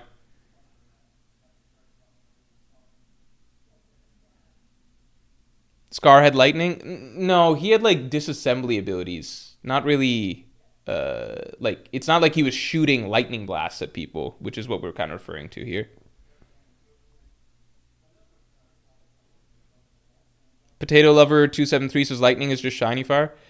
I think it depends. Like you have in universes with like, you know what it is? I think a lot of it is like how does the story tend to define it? If a story defines it as electricity, then usually it's not something super special. Like Pokemon, right? Like electric type versus fire type. It's like it's not like one type is supposed to be like way better than the others, to my knowledge. But when stories tend to refer to the ability as lightning, then it gets like an added aura boost, and it's kind of like because we as humans associate electricity we just associate with electricity that we use every day, which is not the same thing, but we associate lightning generally with what we see in storms and everything. So lightning has historically been associated by humans as being like this all-powerful ultimate type of power that we tend to associate with gods in every culture. Like across cultures, like Zeus, god of lightning, right? Indra, king of the gods in Hindu mythology, lightning, right?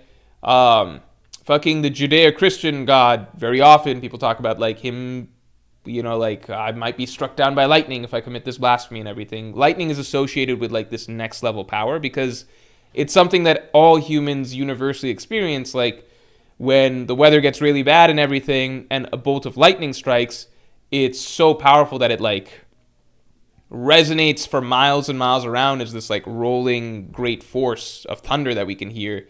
And we can see when a lightning bolt flashes, like it literally lights up our entire world for a brief moment. So it just has this association that's a lot greater than fire, because you see fire in other contexts. You see fire in like bonfires or like fucking fireplaces or just candles and things like that, right? So generally in storytelling, lightning is also played up a lot because it's it's associated with the most crazy like force of nature thing that we as humans ever really consciously experience, you know?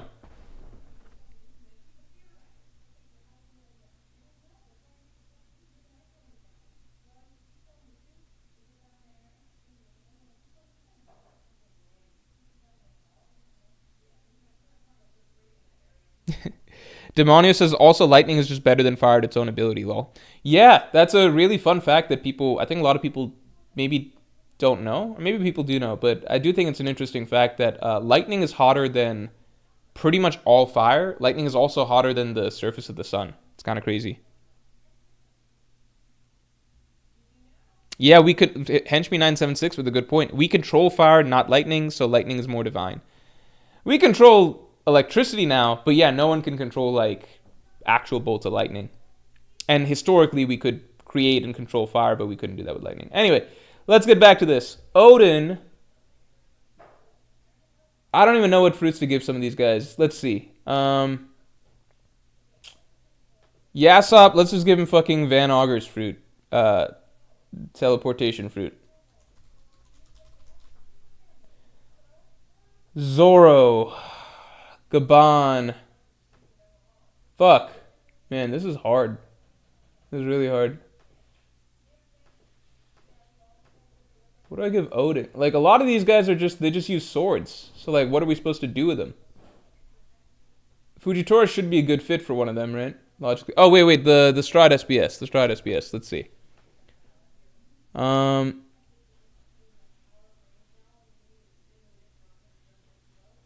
Okay, so Nami would get the lightning fruit. Usopp would get some BS fruit. Sanji would get the swim fruit. Um, I'm not giving Sanji the swim fruit. That's lame. Um, oh, the Buki no Mi. No, I think that's stupid. I think Frankie would make better weapons himself using kids fruit. Oda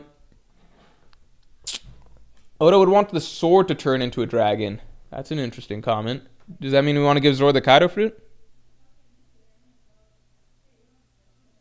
Odin should have Kaido's fruit. Odin should have Yamato's fruit. The pocket fruit is really good, Morge. That's true. It would be useful for Usopp, but I think I like this better for him. I like this better. For the sake of fun, we're picking other stuff. We'll leave Nami with the lightning, because that just makes sense. Alright, Ben Beckman. I don't even know what to do with each of these. This is fucking difficult, man. Does any of these characters have any fucking good fruits? Let's see Uruj. Who would like Uruj's fruit? I think Zoro might like Uruj's fruit, because Zoro tends to take a lot of damage in battle. Or is that boring?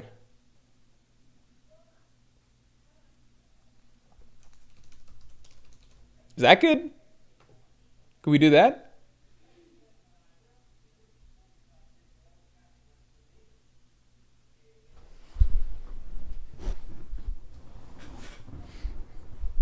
I want to give Mihawk the Ope Ope no Mi. Gaban the light fruit. We already gave that to Sanji. Remember, guys? We gave that to Sanji.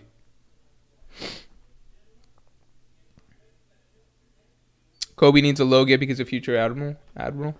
I could give Kobe the Marimar no Mi. Just feel like he's got some Fire Fist tendencies or something.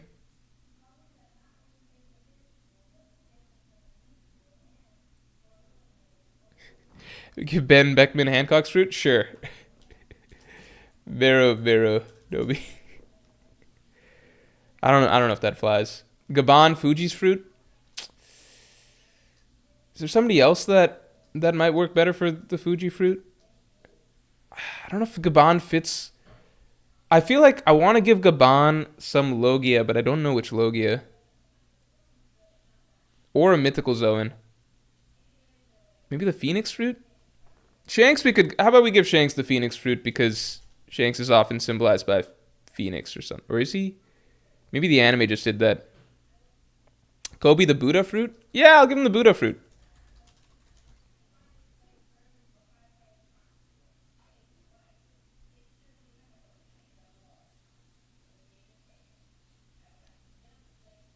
Zoro Fujitora's fruit? Let me look at options. Let me look at options. It's a Griffin. All right, so that's not as good. A Griffin like Peter. Yeah, I know Gabon should low-key have San Juan Wolves instead of Harold. Shanks the Gravity Fruit. I think Shanks Gravity Fruit does make sense. I can give Shanks the Gravity Fruit.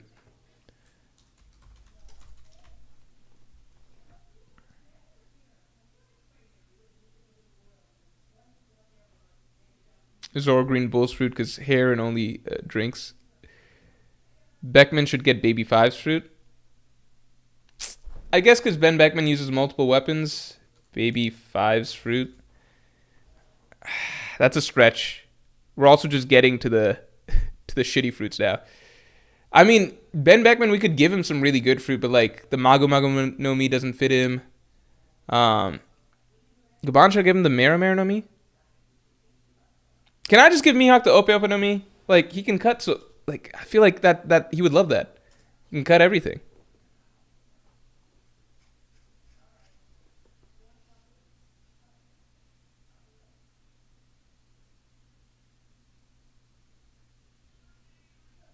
Zoro Mr. One's fruit. Zoro might like that because he already tries to use as much of his body as possible for cutting. Here, let me give you guys a poll.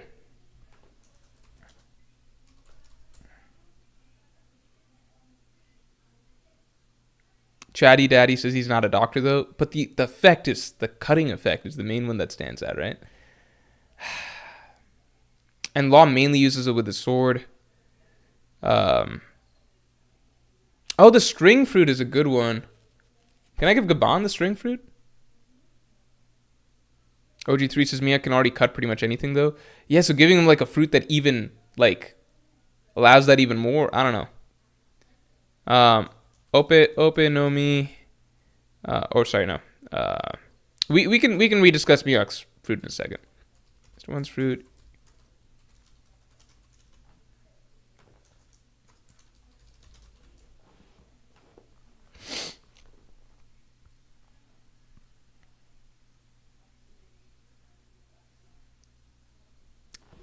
What does Viola's fruit do again?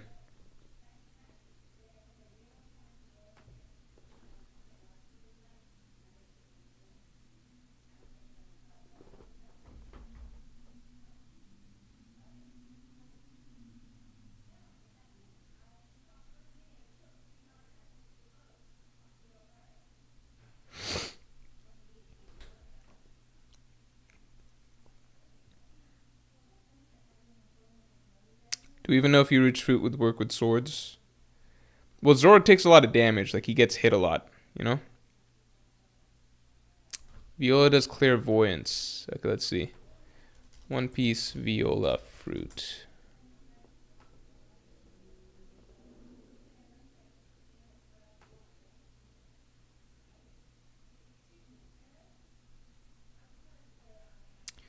See through solid objects and vast distances, allows her to see into people's minds and memories. Okay, I'll give Mihawk that. I can give him that.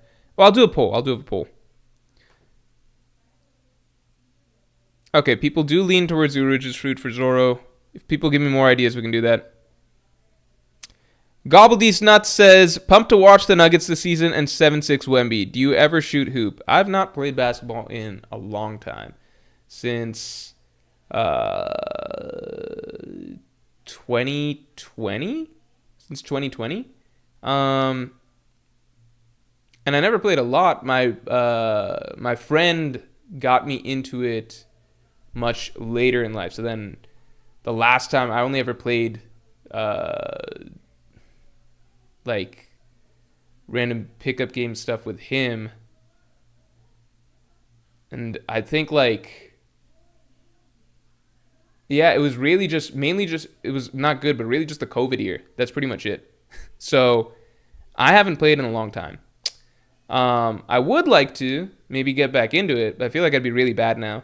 And recently there was we're at a pool where you could shoot a basketball. You could just shoot a ball into a hoop that was attached to the or it was above the pool or whatever. And I can't shoot at all anymore, so I'm like, fuck, I have to relearn the muscle memory. Do I want to watch? I'm not really hyped for this NBA season though, is the thing, because after the Thunder one, it just killed a lot of my hype. I think the season would have to progress, and I'd have to see the Thunder doing really badly or something, or signs that teams that I like are doing well to feel better.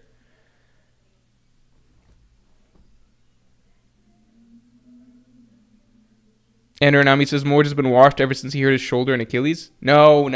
Although that did take me out of just doing physical activity for a long time. But now my shoulder and Achilles are really good. So I do box every week now. I did have to take a 2-month break, maybe a month and a half long break, just because a lot of travel and work stuff, and then I was sick for a little bit. But now I'm back into it. So I do box every week. I'm trying to stick to... Right now I do usually 1 to 2 boxing workouts at home, and then one time with class every week. But I'm trying to get it up to going to sessions and classes and everything like that at least twice a week. I think that'll be a lot better, because right now the biggest thing is I need to still improve my cardio, and I just don't push myself as hard if I do an at-home workout. And so if I can start going twice a week, I think that'll be a lot better. But I'm now way better than I was when I first started.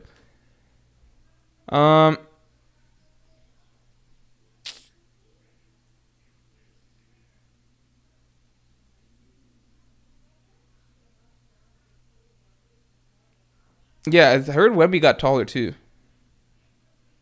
OG3 says, I forgot Morge hates SGA. You forgot that I'm a living, breathing human that doesn't live in Oklahoma City. I don't know a single person. I don't think I've ever met a single person in real life who is not an OKC Thunder fan, just a neutral ass fan who doesn't think SGA is lame as fuck. I don't think I've ever, or the Thunder are lame as fuck. I don't think I've ever seen that. Andrew Anami says Jokic getting his MVP after being robbed twice. I don't think there's any need for Jokic to win MVP this last year. I think it would have been a really bad look if he won MVP and then lost to the Thunder, especially because he didn't play so well towards the end of it either. Because then it's just man, Jokic with all these MVPs, they just keep giving him MVP, but he hasn't done anything in the playoffs since 2023 or whatever. Which isn't that long. Anyway. Kuma's fruit for Gabon. That could be cool. Maybe Odin with Oven's fruit. That'd be funny. Yeah, I don't... Hold on. Let me do the poll for Mihawk first. Let's do one at a time. Mihawk's fruit. Ope no mi. Viola's fruit. Something else.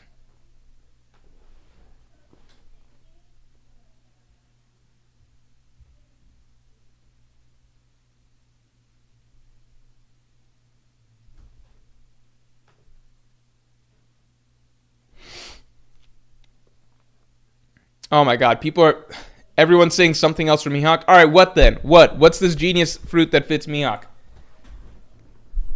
God damn it. All right, what's this other fruit? What's the fruit that we got to pick for Mihawk?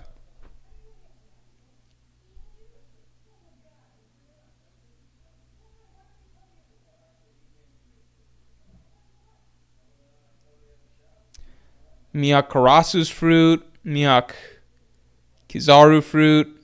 Vampire fruit. Why? But what? Should be okay. Fine. All right. The vampire fruit sucks though. What does it even do? Should Mihawk have the vampire fruit? Yes. No. I didn't even know vampire. Is that what?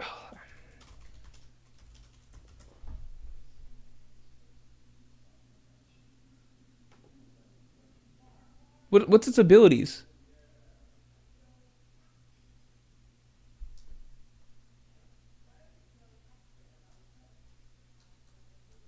Assists Stussy in stealth combat.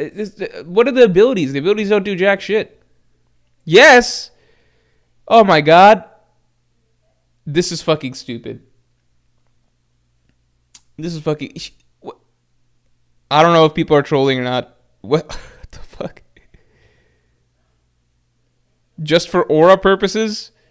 Ability. Oh my god. In this case, this is going against the rules. I'm making a call. Because if that's the case, we should have just given Sanji Strussen's fruit. And then the Pika Pika no Mi can go to something else. We're also trying to make the character somewhat stronger, right? Mihawk with the vampire fruit, what the fuck is that? What does it even do? I forgot there's a vampire fruit, to be honest. Yeah. Maybe people were voting just like that to troll. Okay, let's take one more look here. All right? Who here has a fruit that fits Mihawk? Strings are cutting fruits. Are cutting abilities, right? I think a cool Zoan could fit. Like the leopard fruit, I think wouldn't be bad, personally. We don't count these. I would count this guy's fruit. I would count Venus Jura's fruit, actually, if we knew it was a fruit for sure. Big Mom, no. Nah, none of this. Ooh, Yami. Oh, I think Yami Yami no Mi for Mihawk. Just to cancel out Devil Fruit users. And Mihawk's got that vibe, too. He's got that darkness, that whole darkness vibe. I think that works. I think Mihawk getting Yami Yami no Mi would be cool. I think that's a solid one. I don't think that's a bad idea. I think that's good. Aside from that, I don't think there's like a clear one that fits him. Now let's figure out video game logic. It fits his vibe. You guys want him to have the fucking vampire fruit. How different is that than having the darkness fruit? So it fits his vibe, and it fits what he would need fighting style wise, right? He just wants to cancel out devil fruit abilities. Poison fruit. He's not a poison user. Mihawk wouldn't want to win like that.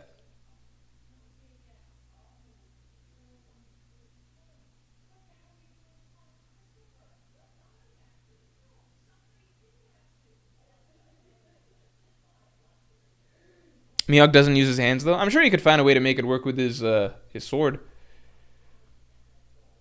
Like Fujitora uses his sword so much for his gravity fruit that we began, like a lot of people speculated that it's the fruit that actually ate the thing. All right. Let's see. What are we giving Gaban and Odin?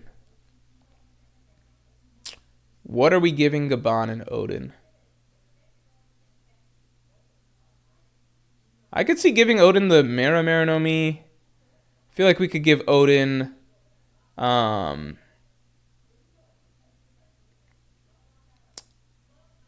see the Kumat's fruit has to be for somebody that uses their hands. Because it's literally the paw fruit, right? You can't really channel it through a devil fruit.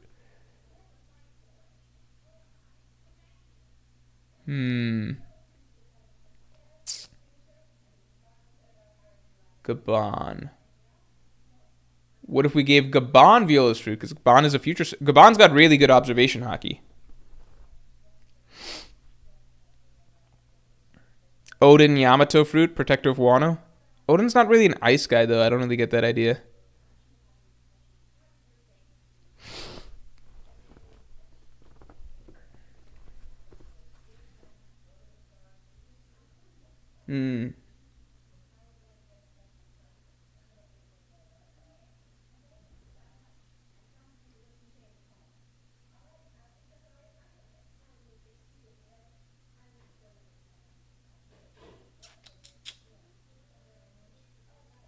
Nobody's standing out. What's Leo's fruit? I don't even know what Leo's fruit is. I don't remember.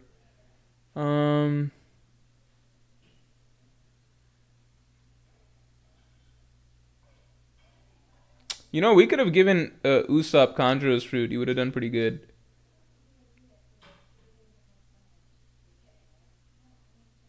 Basil Hawkins. No, no, no, no, no.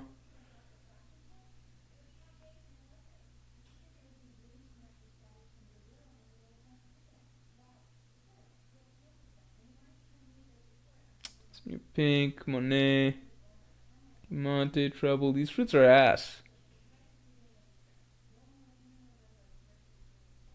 Alright, what am I missing? You guys tell me what I'm missing.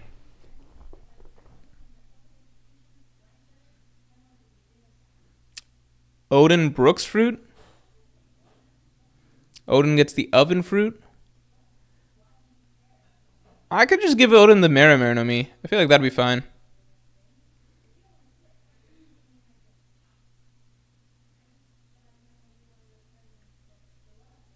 The Baramar no Mi would be so good for a swordsman like Odin, though. Would it?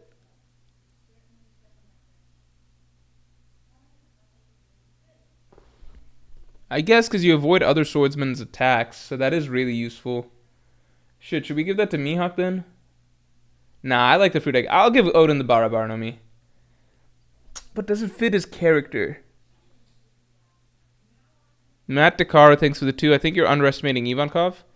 Like I should give somebody Ivankov's fruit? Odin can have Kaido's fruit? Alright, let's give Odin Kaido's fruit. Kaido's fruit. Yeah, I think that's good. Okay, Gaban. What are we giving Gaban?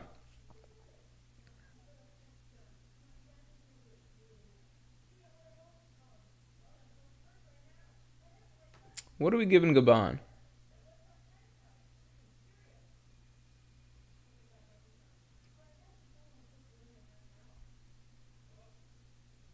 Gaban's tricky because he's basically like he's an axe wielder. He's got great observation. He's got advanced Conqueror's coding. He's kind of got it all. So like a lot of fruits are just good for him, you know? There's nothing really specific. What about Shiki's fruit? Shiki's fruit's kind of a good fruit. Marimar no Mi. Karasu's fruit. Maybe the Barabar no Mi?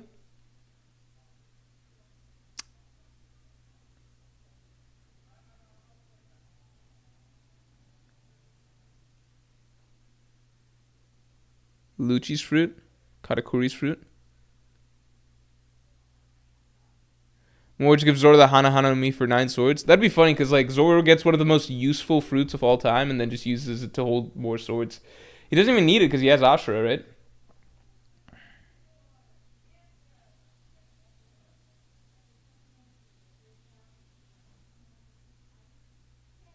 We want to do Shiki's fruit? Because we already see like Shiki's fighting style works well with his fruit. So maybe Gaban, similar fighting style.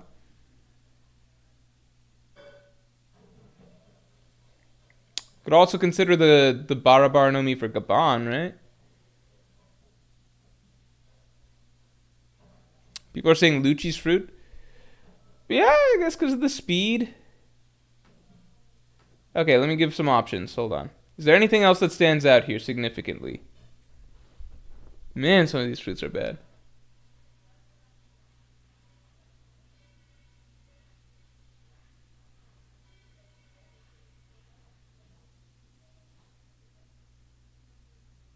There's nothing else that pops out to me. Okay, so let's do the poll. Shiki, okay. Gaban. Shiki fruit. Leopard fruit.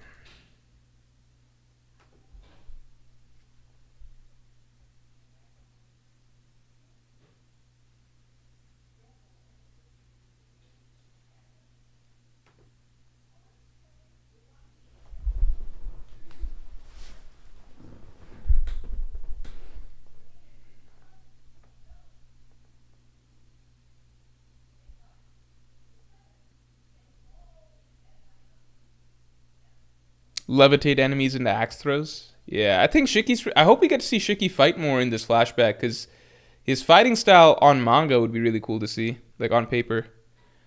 I'm just gonna give him I'm just gonna give him Shiki's fruit. I'll make executive decision. I'm sure leopard fruit fits well as well, but it's just I don't know. I think it's cool. Sometimes just go with the cool factor. All right, we tried to do our best to do some good fits here, right? We tried. Rock's Guruguru no Mi, I think that's a great fit. I think that's one where it's like the only argument is just that could the Guruguru no Mi go to Garp instead? Sure. I think the Guruguru no Mi also fits Garp really, really well. Arguably equally as well. Harold San Juan's Wolf's fruit, I think that's really broken because you take somebody that's already basically San Juan Wolf size and you scale him up to... I think that would basically be like Onigashima sized, you know? I think that's like an Onigashima sized opponent with advanced Conqueror's Haki.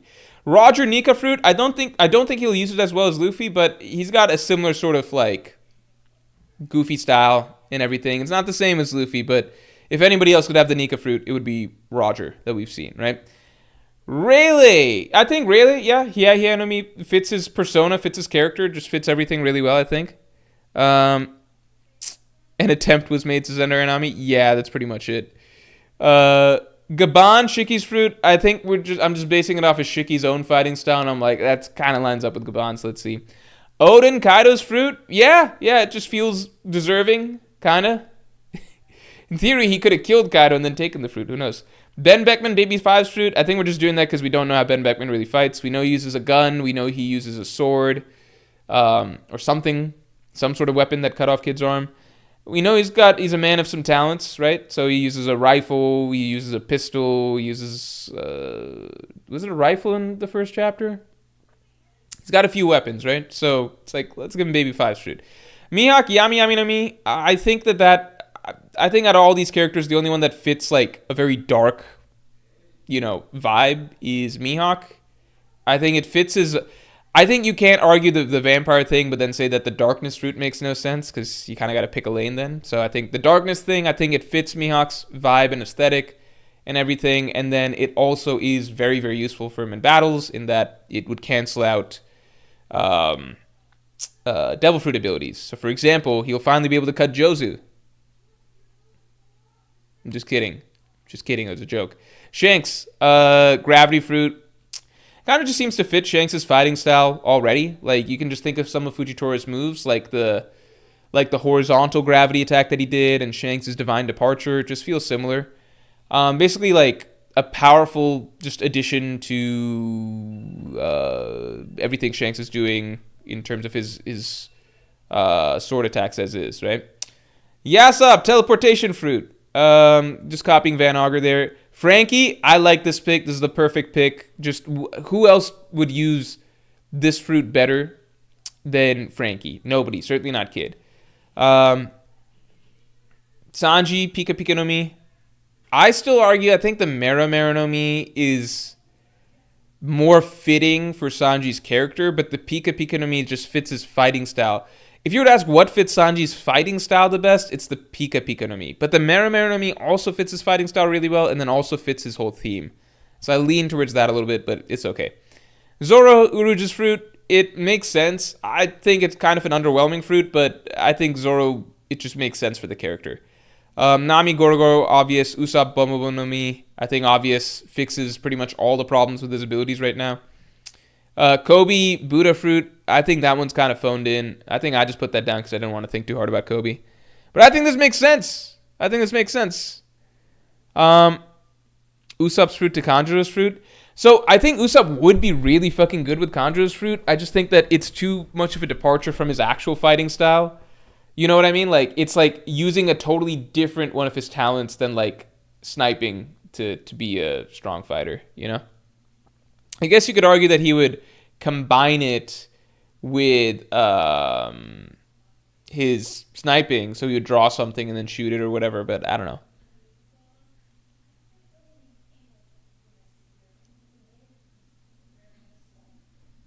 Prophet Glutton says Sanji would be too broken with the Pika Pika no Mi. He'd be over Yonko 1, but weaker than Yonko. Yeah, I mean, I think that's accurate. That's for sure. it opens the interesting question of like Kizaru versus Sanji without the fruit. Sanji will no doubt be stronger at the end of the story, but like I think it depends on how people rate Admiral. Because like with the Admirals, the thing that stands out about all of them is the fruit, really. So like it'd be interesting to see how it would be down the line with that. Like how are they in just straight fighting, you know? Obviously, like Aokiji showed, he can clash with Garp, for example, when Garp's not really trying and not using his stronger moves and not using Conqueror's Haki for sure. Guaranteed. But Aokiji can still do that, right? So like in terms of armament Haki, I imagine Kizaru's no slouch either. We saw them make that big shield of advanced armament Haki at Marineford. Brim, thanks for being a Yonko tier member for 12 months. I think Usopp should get Baby 5's fruit, the Buki Bukunomi weapon fruit. That could be really good, but the thing is, I think Usopp doesn't use a ton of weapons. He likes actually using his one weapon, which is the slingshot. And, I mean, there was even that fucking, I think it's filler, is it filler cannon? Is the daddy, hold on. Is the Loketown thing, One Piece is, let's see. Yeah. So the Daddy Masterson stuff is canon. I wonder if his fight with Usopp is canon as well.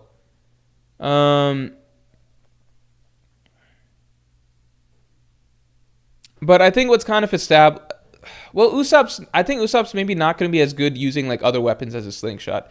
He is clearly good at aiming because he did use that cannon for the ship pretty well.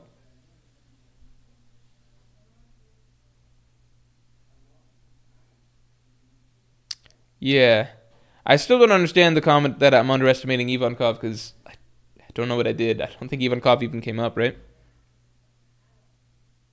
Keyboard Hug says, so would they beat their Devil Fruitless counterparts? Oh, for sure. Like, all of these characters are now stronger now that they've gotten it. You can't get... Unless you're at sea, right? Because that's always the excuse. You can't get You can't get weaker now that you got a Devil Fruit. All these characters probably... Yeah, they're all stronger now, you know?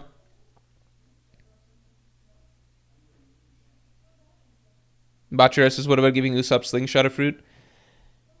Maybe Green Bull's fruit would be good for that, because then Usopp would never run out of his stupid ass plants, you know? Alright, everybody. We're probably gonna wrap it here a little bit earlier than usual. This is last shout out for going to do the Pirate King podcast submission, so make sure you go in and get your submission in for the Pirate King podcast. If you would like to try out the Pirate King podcast, you could still join.